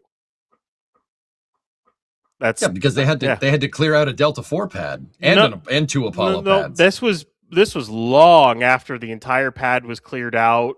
This was when I'm tracking time when they started the CFA piles on the pad. They took like 2 months longer. Didn't they change the location of the pad? Weren't the pads at 37 supposed to be on the east side, and now one's on the west side of it? So they were originally going to put them both on the east side of the pad, and then they put one like northeast. or I should say, like northwest side of the corner of the pad, and now they're exact opposite corners of the pad, which I don't think it looks a little weird that way, but here we are. It is what I'll it give is. you that. I think Slick 37B is going to be the bottom east, so the southeast corner of the Slick 37 launch complex. That's kind of where it's looking like based off some of the groundwork they're doing. But like they're just starting some electrical work. They got to bring in a boatload of tanks, all the pumps, subcoolers. They got to build all of the lines. The tank farm alone will probably take 8 to 10 months just to build, minimum. That's a lot of lines you have to fabricate. That's a lot of stands you have to fabricate. You have to fabricate all the valve skids, the pump skids. You have to buy all the pumps, bring them all in, install them all.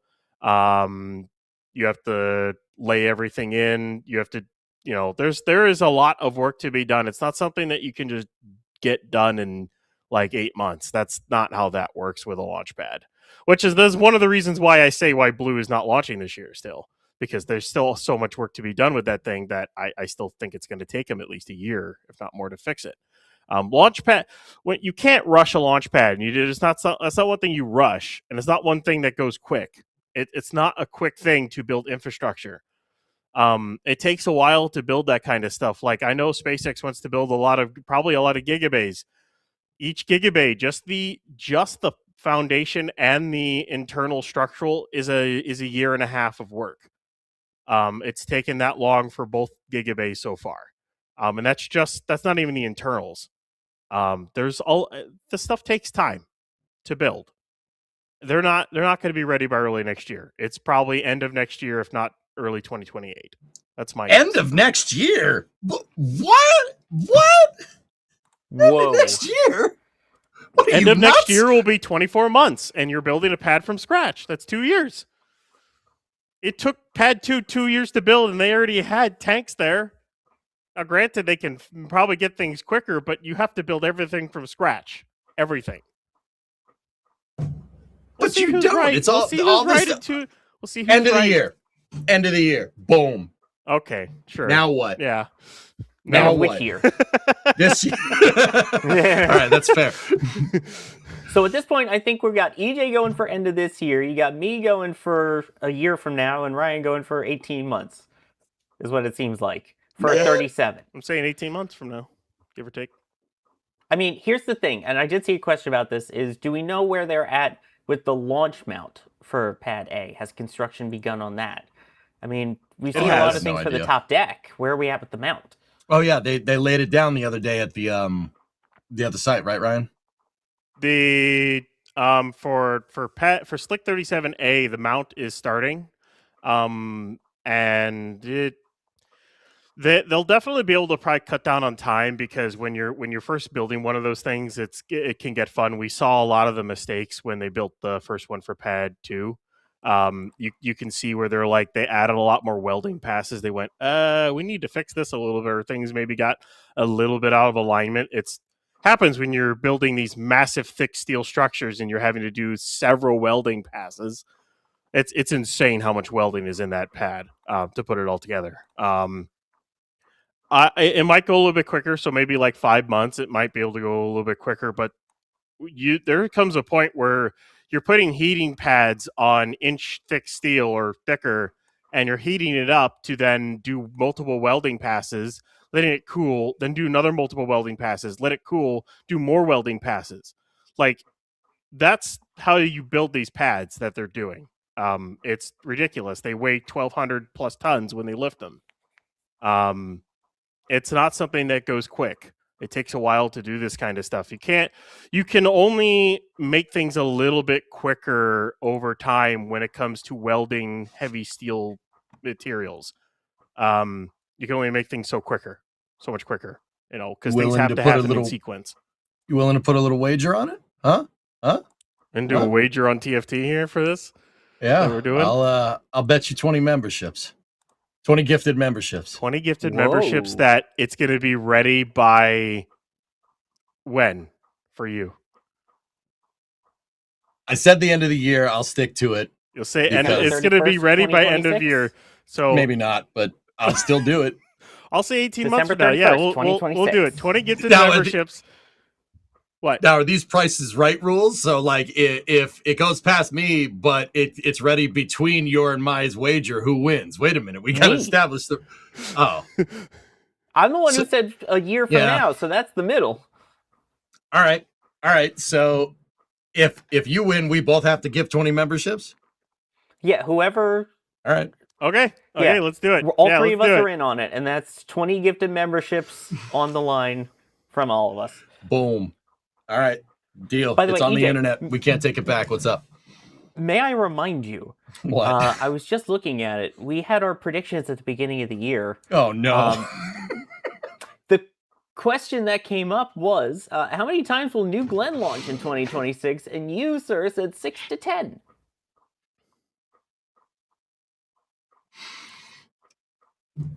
To be fair, who could have predicted what then happened? it would blow up. I'll give that to EJ, who could have predicted the whole thing would blow up. Right?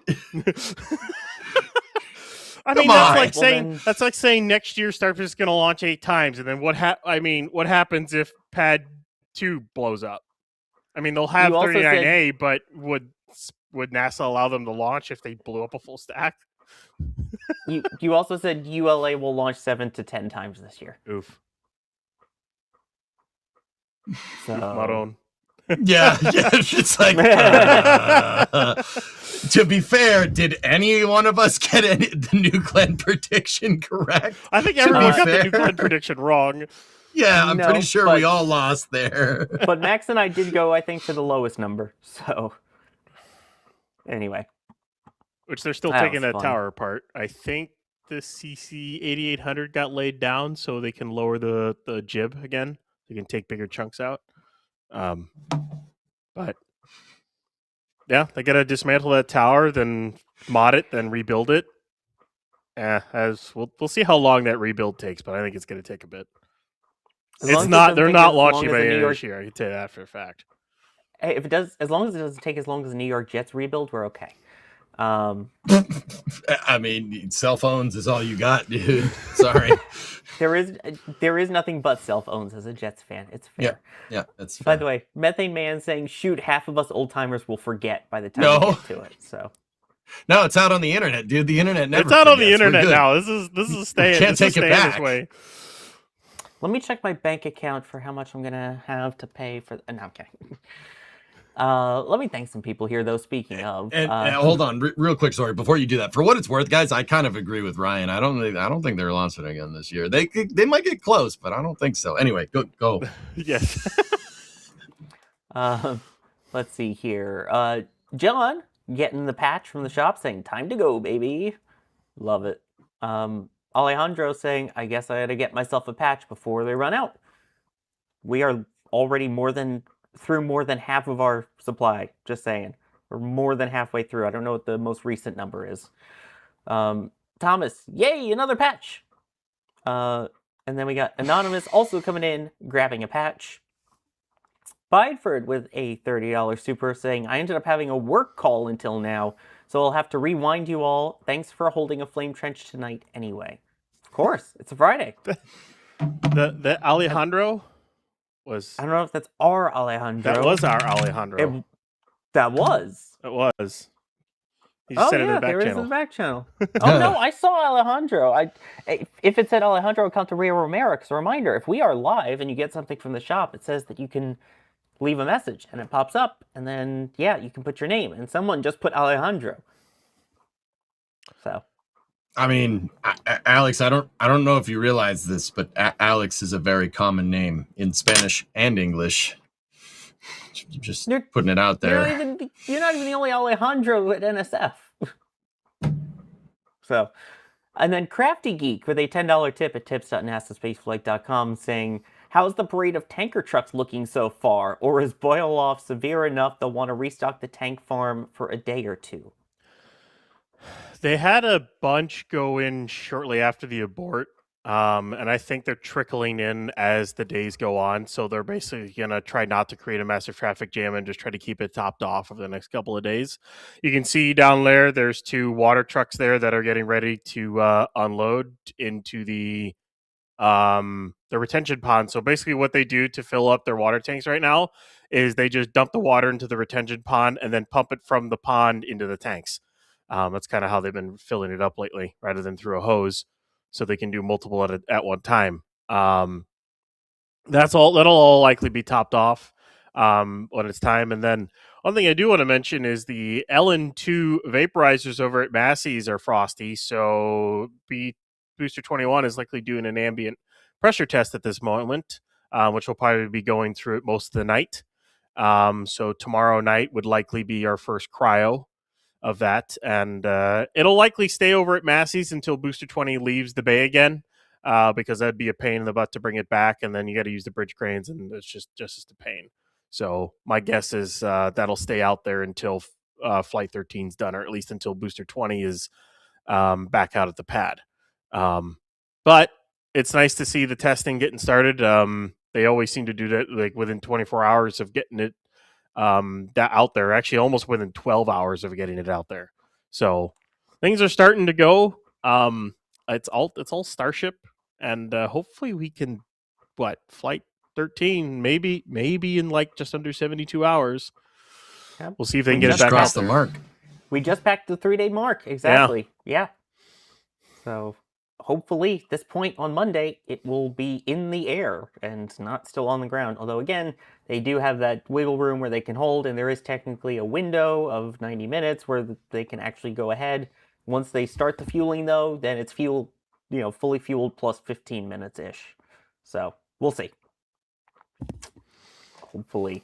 The other thing, I was joking on stream yesterday. I'm like, well, it's July 16th, the anniversary of Apollo 11's launch. Wouldn't it be funny if instead they pushed to the 20th, when it didn't go? Move it to the 20th, so it's the anniversary of the Apollo 11 landing. And here we are, right now. Oh, so you jinxed us. All right, I got it. No, it was after it did the abort test. Okay? Abort test? I'm calling it an abort test. They did it on purpose. They Static aborted fire on purpose. Abort. Engine ignition, that thing. Oh, they did the thing. Yeah. The thing. Yeah. The thing. The thing. Yeah. Yeah. Yes, Mr. Ryan Airweber. Bringing it back. John Ryanair Weber. Sure. I'm John Battlefield. Yeah. I do. That was funny. And then All right. Methane Man coming in with 20 gifted Red Team memberships, what 2 of the 3 of us will have to do sometime in the next year and a half. Thank you very much for gifting those Red Team memberships. Appreciate it. If you got one of those gifted memberships, definitely give them a thank you. And don't forget, you'll get the members multi-view and behind the scenes on Starship launch day at any level of membership. So there's an extra perk to joining. Now, all of this, we've been talking about the timelines and the importance of it. It's been pretty important because, there's the whole Artemis program and human landing services. And yeah, SpaceX is one of the 2 companies that's going to be doing that along with Blue Origin. And of course, we've got the Starship lander and the Blue Moon. The goal has always been now to have, the goal has been recently to do a test with the landers in Earth orbit for Artemis 3. When it comes to Artemis 3, we know that the Blue Moon Mark 1.5 will be one that is something that the crew can enter. They can go inside. It'll have life support systems, things that they can test. So they'll launch that, go in and around with that, and then undock from it. And then Starship will come on up because it has its 72-hour in-orbit lifespan. So then it will launch. The crew will go rendezvous and dock with that.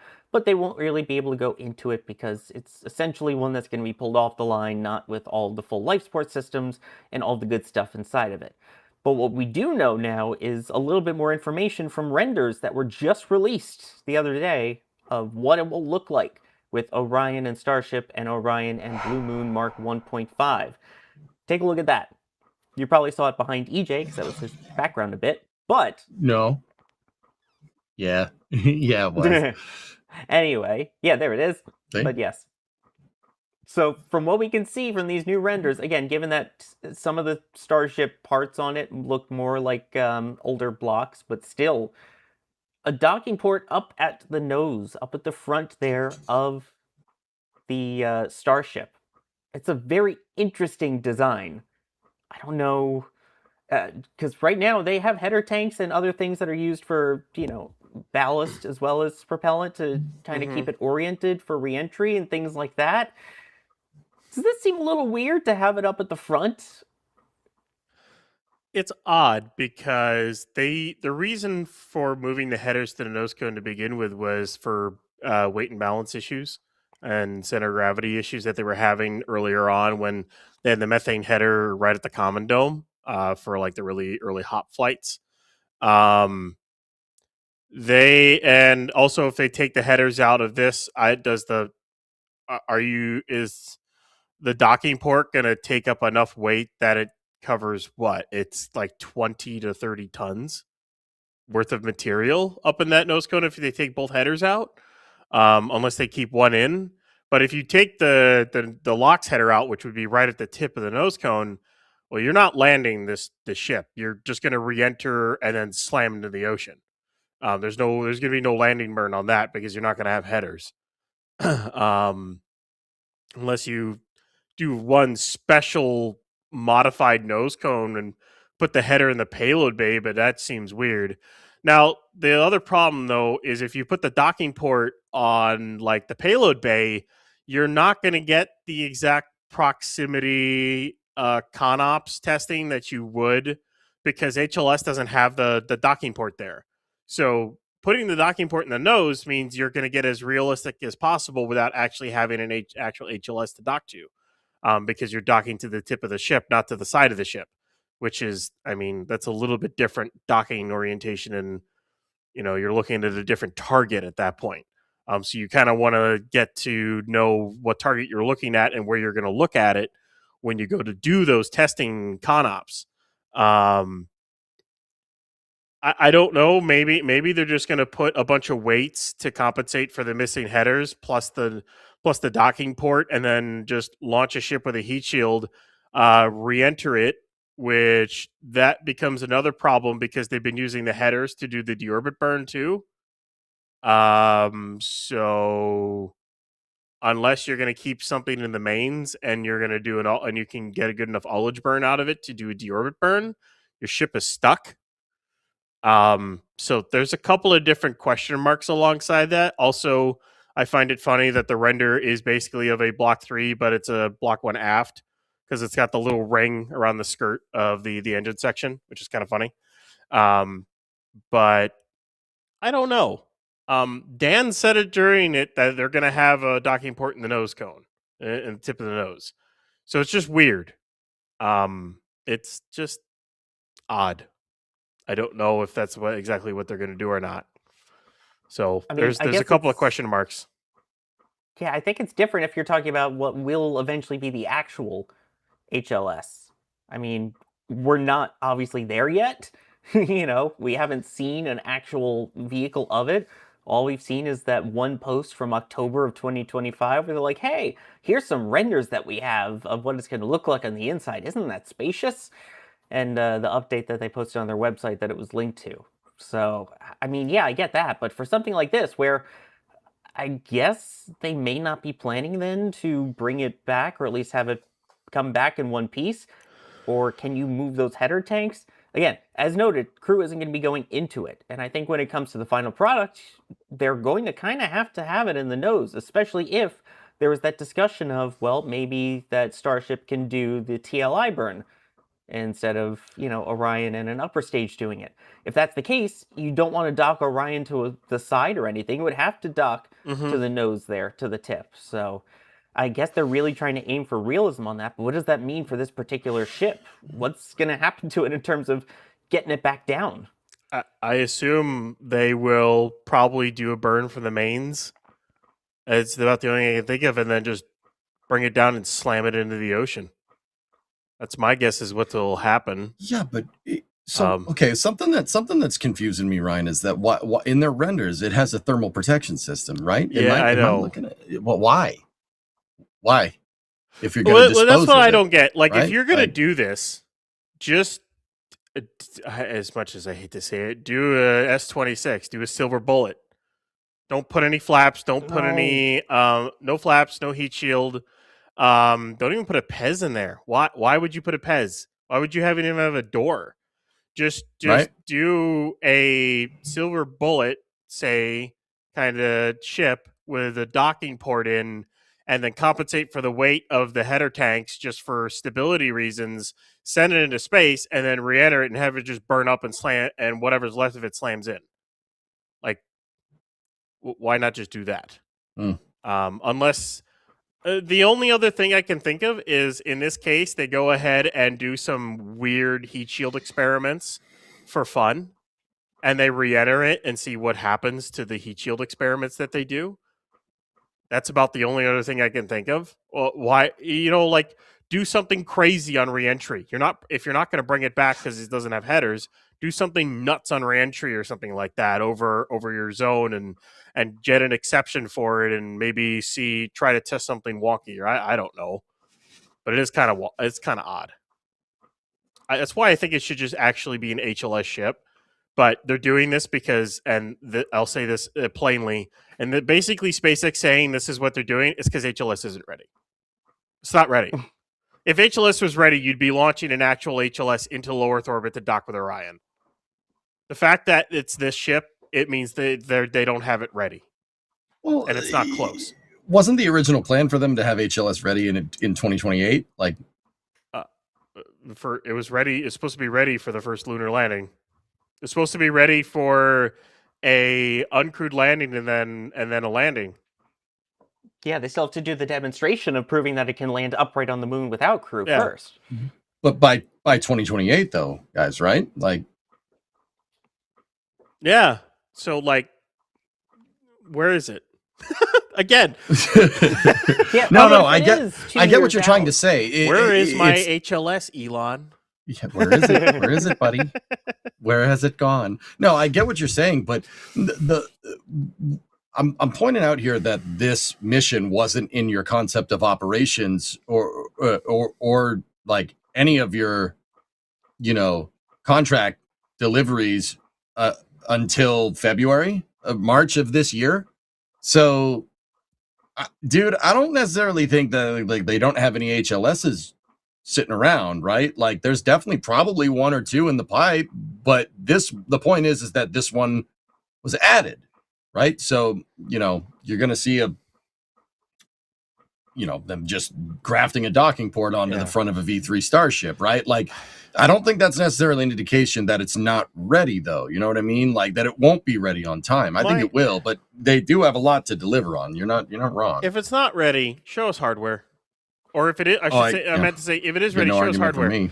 Blue's doing that. Jerry Maguire, show me the hardware. Like, far more than... Show me the hardware. Show it. Oh, Jerry, doesn't make you feel good to say Where that. Where is HLS? Say it with me. Where are you? Where have you gone? I think it's in that building that's in the center shot here. It's somewhere in there. The one with the X on it. Yeah, I'm pretty sure it's there. Where else would it be? Or at least parts of it are there. Parts of it are somewhere in there. Dude, like, this isn't the Starhopper days. No. There's so much of that factory that we just have never seen. I so badly want to see where they make that booster transfer tube. Like, seriously. Right? Dude, we technically have seen more hardware for the exploration upper stage. Oh. Well, no, because we have seen pictures of the docking port for HLS, and we've seen parts for the elevator. But that's about it, though. Like, I mean, unless you're counting, we've seen the RL-10s for the EUS, but it's odd. Like, why aren't you showing it? SpaceX, show us HLS. Like, seriously. I don't think they're gonna show it until that Starship at least gets up into space. Like, why? Why would you show it now? If they did a whole big thing, an actual technical update and showed off all this cool stuff about HLS, what everybody would be saying? Well, Starship doesn't even get into orbit yet, so I know more about like, come on, that's exactly what would happen, right? And I think maybe sorry, you were talking about them fluffing up stuff because of the IPO. That might have something to do with it. Just putting it out there. What, wouldn't showing hardware be better for the IPO? To be like, look, here's what we're working on actively. Here's what we have. Well, wait a minute, fellas. Technically, yesterday was the best case scenario for what happened, and their stock still went in the toilet because stock bros don't understand that, a hard start transient condition can blow up the entire vehicle. All they saw was like, oh, they said it was going to launch, and it didn't launch. Sell! Come on. Stock But bros. that was hardware that did. That was hardware that did that. It wasn't a render of Starship that did that. And the stock still went in the toilet, dude. That's what I'm trying to tell you. Right. So show actual hardware. That's the way to move it back up. By that logic, it will go down. It would go down even more. This is a great That point. better be the next video then. Instead of, critical path or whatever, it should be, here's HLS stuff. Bye. Yeah, I Bye. want that. Give me 40 minutes of that. I'll be happy. I love, Alex is going to put it, SpaceX love to show off stuff when it's utterly amazing. It's fantastic. It's doing great. It's built hardware. The fact that they're not showing it, But anyways, I want to see it. Please. By the way, please and thank you. It's worth noting when we joke about the stock stuff, we don't own SpaceX stock here. Anyone that does publicly discloses it per all the rules and regulations. If we did own it, we would disclose it. So I have one share of SpaceX stock. Okay, there you go. No, I'm not kidding. I have one share, and I am not making money right now. Full disclosure, I have one share. There we go. For the memes, just so I could tell the story and make people laugh. Appreciate it. There you go. There's the disclosure. Oh boy. Some people that didn't buy stock but bought stuff at the shop include Mr. who said, I'll be down at Starbase hopefully for Flight 15. Hopefully Flight 15 will be from Florida. Or it could be Flight 16. Yeah, from there. We'll see. Anyway, Austin Skirvin with a $20 tip at tips.nasaspaceflight.com saying, that's right, it goes in the Raptor hole. It's not coming home. Please don't launch on Monday. I can't watch live. Appreciate the honesty on it. Is that getting frosty? Or is that lighting? Booster I 21? think it's lighting. It shouldn't be, because they should be just doing an ambient. But I think it's the lighting. And speaking of, with the the stock mention there, Eyes42 with the $20 super asking, are SpaceX holders able to game it now from events like this? I know there was a slight typo in there, but yeah. No, I'm pretty sure that's, can employees that have stock in the company pre-IPO sell their shares? No, they cannot. That doesn't happen until August, at least for the first round. Yeah, no, there's all kinds of rules and regulations and stuff to try and prevent that. So, oh man, yeah.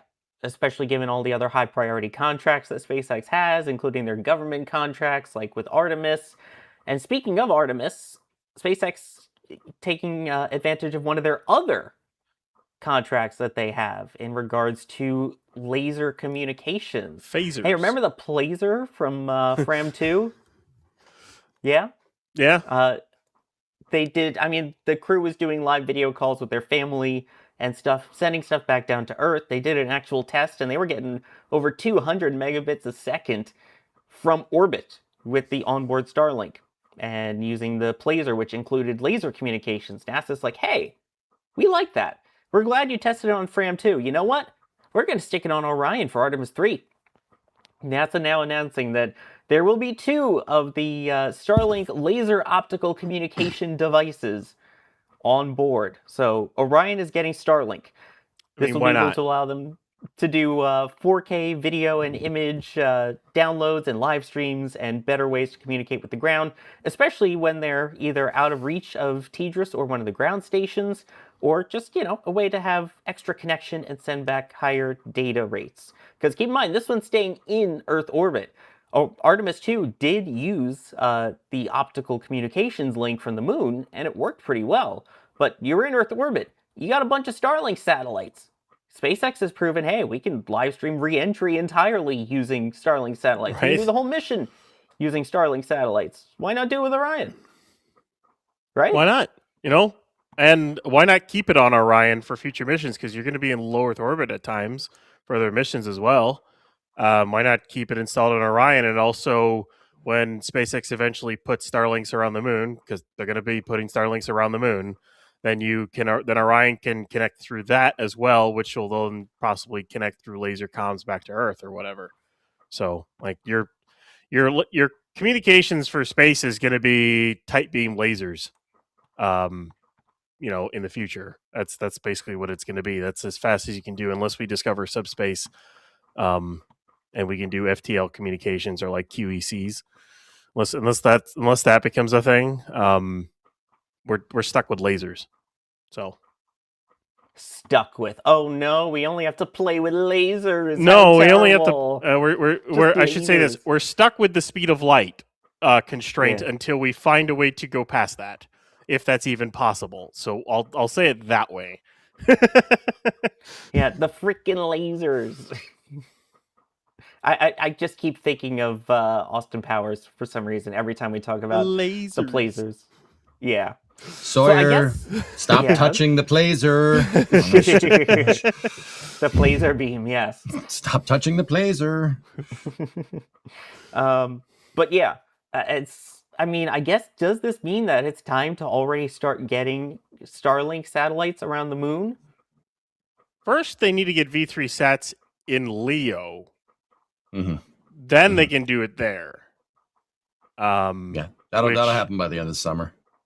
Which, at this rate, there's a chance that by the end of August there could be a operational Starlink mission out of Starbase. Yeah, baby. But that's I guess the other part we haven't talked about is like Flight 14 could be that could be an operational Starlink mission where it launches at a specific.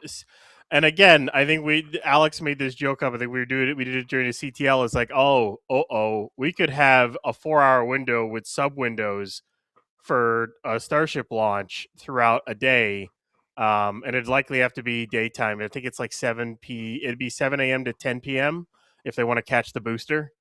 So they would have to pick a Starlink or an orbit and whatever shell they're going to do for that. I wonder if they'll call it Starship Flight 14 Starlink blah blah blah blah blah blah. Shell something. I wonder if they'll call it that for Flight 14. That'd be funny. Watch them go call it OFT1. I know how much we love the IFTs and OFTs here. It would be Orbital Flight Test 1. It actually would be an Orbital Flight Test. That's and funny. it's all dependent on Flight 13 going well, of course, in the next less than 3, hopefully, if it goes in the next 3 days, or a little bit longer than that. But there's a chance, that 14 goes to orbit, and it basically becomes your operational Starship mission, where they launch, deploy Starlinks, they catch the booster, and then they try to catch the ship. Kind of thing. That could easily be. They could go from suborbital flight with no catches to orbital flight with trying to catch both and payload deployment, being like, "Yep, there's you. You're kind of going along in a line, and then whoop, there it goes." Dude, and that's what I mean about scaling, dude. SpaceX ain't playing games no more. But also, I had another interesting thought. I always. I love the space shuttle, right? Like, you know that. So you know that. Chris B knows. Everybody here knows that. I've always said that, and the shuttle's my number one. It's not even close. Like, I like the shuttle more than I like Falcon 9. And I know people don't like hearing that. I'm not saying Falcon 9 is bad. It's awesome. Okay? It is. They're different. But shuttle's cool. I've always said on my stream that the second they launch a Starship, get it up there, deploy a payload, bring the ship and the booster back down, and get both of them back down on the ground, sitting next to each other and on the pad. That's when I can kind of let go of the shuttle. You can let go. Like, the shuttle's awesome, but that's when that book closes, and that's when the Starship chapter opens up. So I don't know how to feel about this. That Ryan, you were just saying like that. I said end of the summer as a joke, but. You realize that could happen. Could be that close. That is pure reckless optimism. Just purely, if they actually pull that off, But like SpaceX needs to start deploying Starlink V3 sats. They need to catch the ship. They need to get to orbit. All those things need to happen. And if they pull that off all in the same flight, Oh, I would lose it.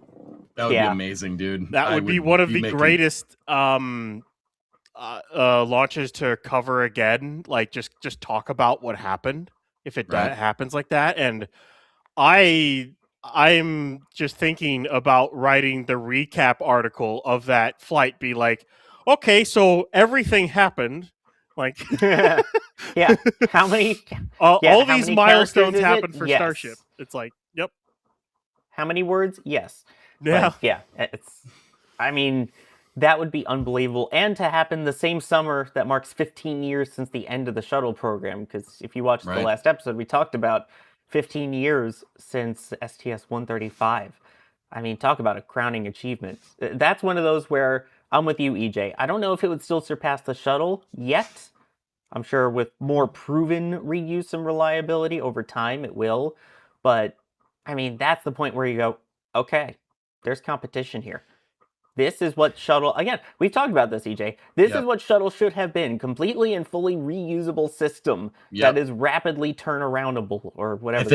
I think I can let go of, now the shuttle's awesome. We still don't have anything like that. It was 15 years ago. Back in my day, we yelled at clouds. Like, no, I think I can let go. I'm good. Like, I'm still going to yell at clouds, but not for that. No, I mean, if that happens, we see that picture of the COT booster and then the COT ship next to each other. We have that picture just sitting on screen here on a TFT. Chris B better come on, because the question I would ask the two of you, Chris B, and anyone else who's watched the shuttle or paid attention to the shuttle, I'd go, if you had thought this would be a picture 15 years ago when shuttle ended, like how insane would you call yourself if you went back and told yourself 15 years ago that this is gonna happen? Like, dude, it's nuts, man. Like, it's gonna happen. We're gonna get that picture someday soon. I was here. Like, Sawyer was here, dude. I've been watching the shuttle. Like, I didn't watch every launch, but dude, I saw some of the launches in person. I watched 133, 134, and 135. Like, Sawyer, you were at 135, right? I was indeed 130 and 135. Dude, why I can say I can like let go is because, dude, when the shuttle went out and then Constellation got canned, it was not fun. That was not space. Was like dead, dude. It was awful. Oh god, Titusville in the area, like I was saying last time, it was a ghost town. It was awful. Yeah. It was, dude, it feels like we were kind of letting go of the dream. And that hurt. That hurt a lot. I remember, dude, younger EJ was a little bit more feisty than older EJ, right? Like, I just remember seeing STS-135, land and just disgust overwhelming me. I'm just like, this is awful. This is wrong. This isn't right. This is not what we do. This is stupid. I hate everything about this, right? I'm happy the crew came home, right? But yeah, it was terrible. If I showed, that EJ this, that EJ would be like, all right, that's cool. Yeah, all right, good. I'm happy things turned out well, but yeah, crazy. Here's the thing for me. At the time, I was working with the Challenger Centers, which, is an educational organization, and we had all these kids coming in. I mean, the shuttle was great. In fact, the shuttle is part of the reason why I am in spaceflight today and doing all of this. When I was at the Challenger Center at a summer camp, it just so happened to coincide with STS-118, which was the first educator in space since Krista McAuliffe. And that was Barbara Morgan, who was her backup. Our Challenger Center actually got to ask a question to her in orbit. And so I was so enthralled by it. We watched the launch together, and I was like, oh my gosh, this is amazing. I was inspired by it. I wanted to know more about it. And that's when I started doing all my research on it, and that's when I became who I am now. That's why I'm talking to you today, is because of the space shuttle. It was that awe-inspiring to me. In that gap, we had nothing that was as awe-inspiring to kids. Falcon 9 is getting there. I think once Starship is up and running and we can show the kids, look at this launch, look at them catching both parts of this, look at the thing that was in space coming back down and how massive this is.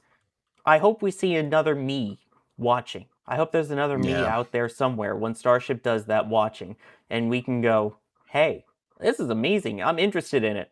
And they can come take my job 15 years from now. Dude, that's the reason why I do what I do. You know, I love this stuff, but getting people involved and telling people about it and educating people about it is why and you know, seeing the fruits of that labor when like viewers on the stream are like, dude, I got a job at this space company, or dude, I work for SpaceX now. I'm like, oh, yes. It's like the meme. It's just, best feeling ever. It's great, man. Yeah, one of the kids that I taught Lego robotics to back in the day at that same Challenger Center now worked on the rovers at JPL. And when I saw that photo, That's awesome. I nearly cried. I was like, oh my God, I remember him. Look what he's doing. It was the pride, just the pride you feel seeing them succeed and knowing that you made a difference. You know, it was always like, hey, if you can make a difference in one person's life. And I know for a fact I did because of their robotic work that I was doing with them. They're at JPL. They are putting rovers on the surface of Mars. Excuse me? And not only that, they've been some of the best to ever do it, too. It's amazing. It's impressive how good JPL is at that stuff. They're world class. I'd honestly say there's nobody better than them at that kind of stuff. No one has shown to be better. I'll put it that way. They are the cream, and just like that, the cream rises to the top. Nobody does it better. Sorry. I had something in my throat. That's what the viewers are saying. Let me thank some people here. Merlin955 with a €50 super chat asking, will they test the engines before the flight? As we wrap things up here, Starship-wise, what do you think, Ryan? Will they do an engine test once it's back out there of some kind? If they think they need to, they might do an igniter at most. So quick load, igniter test, detank it, stack the ship, be done with it. Which mean that would probably likely mean not a double rollout if they can get it out quick enough. Either or they will, I wouldn't say YOLO it, but they'll just put it on the pad, stack it, and go for a launch attempt. I think is the probably the more likely thing. I don't think they'll actually test it. If they do enough modifications or replace enough engines, they might go ahead and do one.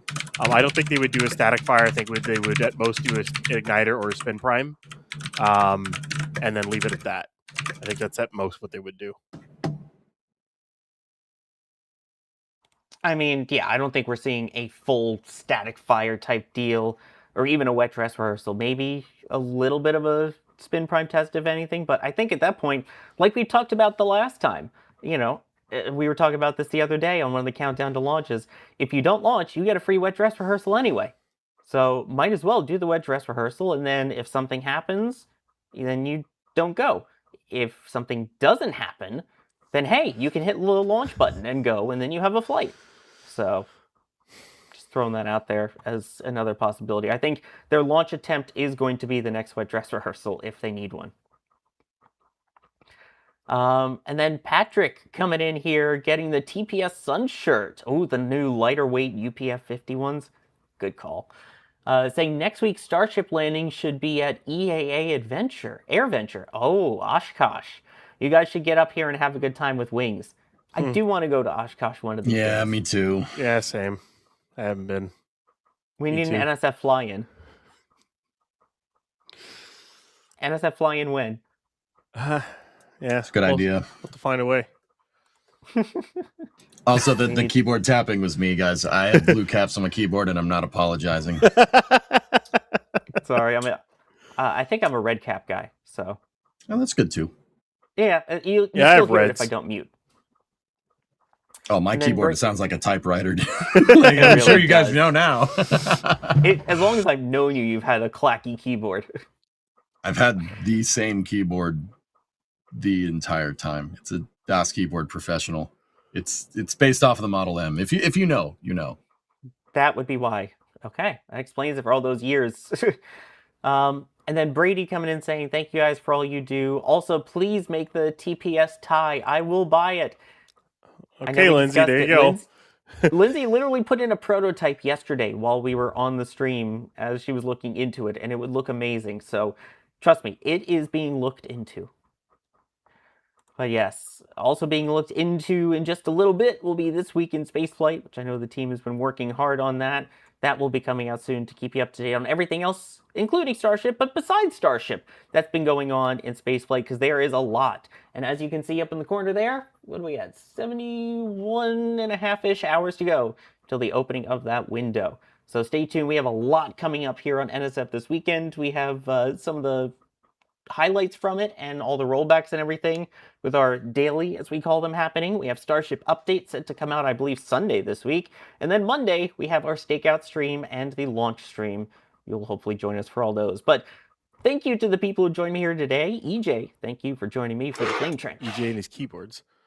Yeah, sorry. I wanted to show this because it's relevant, but I am a purveyor of fine keyboards. Yes. Thank you for having me. Sorry for the tapping noise, but I also... Model M's, Also dude. not sorry. Pretty good. Anyway, thanks for having me, guys. With the exception of the tapping, I know it's a privilege being here. I like to have fun, so thank you. Try to bring my A game in here. Thank you for having me on.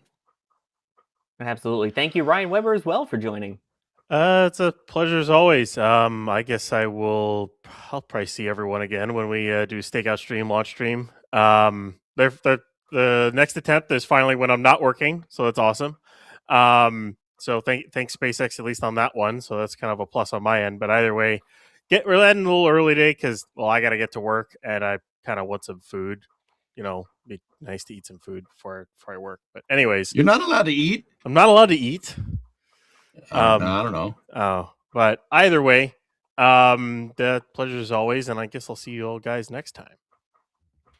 Absolutely. And of course, thank you to everyone for watching. Thank you to Jay Keegan for pushing the buttons, pulling the levers, producing the stream today. I'm Sawyer Rosenstein. I have been your host for this episode of The Flame Trench. Thank you again, as always, for watching. Stick around later tonight, This Week in Spaceflight coming up. And as mentioned, all the other stuff this weekend, so keep that notification bell on, because we got a lot of good stuff heading your way. Thank you so much for watching, and we'll see you all on the next one. And here we go. This is the final go no go poll for today's operations. Full reusability of an engine like this is really something that people haven't done before. We didn't know what we were doing because it was impossible to know what you were doing. Because no one had ever done something like this before. T-minus 10, 9, 8, 7, 6, 5, 4, 3, 2, ignition. Back skew. Separation. One Raptor vacuum is off. We lost a Raptor vacuum. Ship FTS is safe.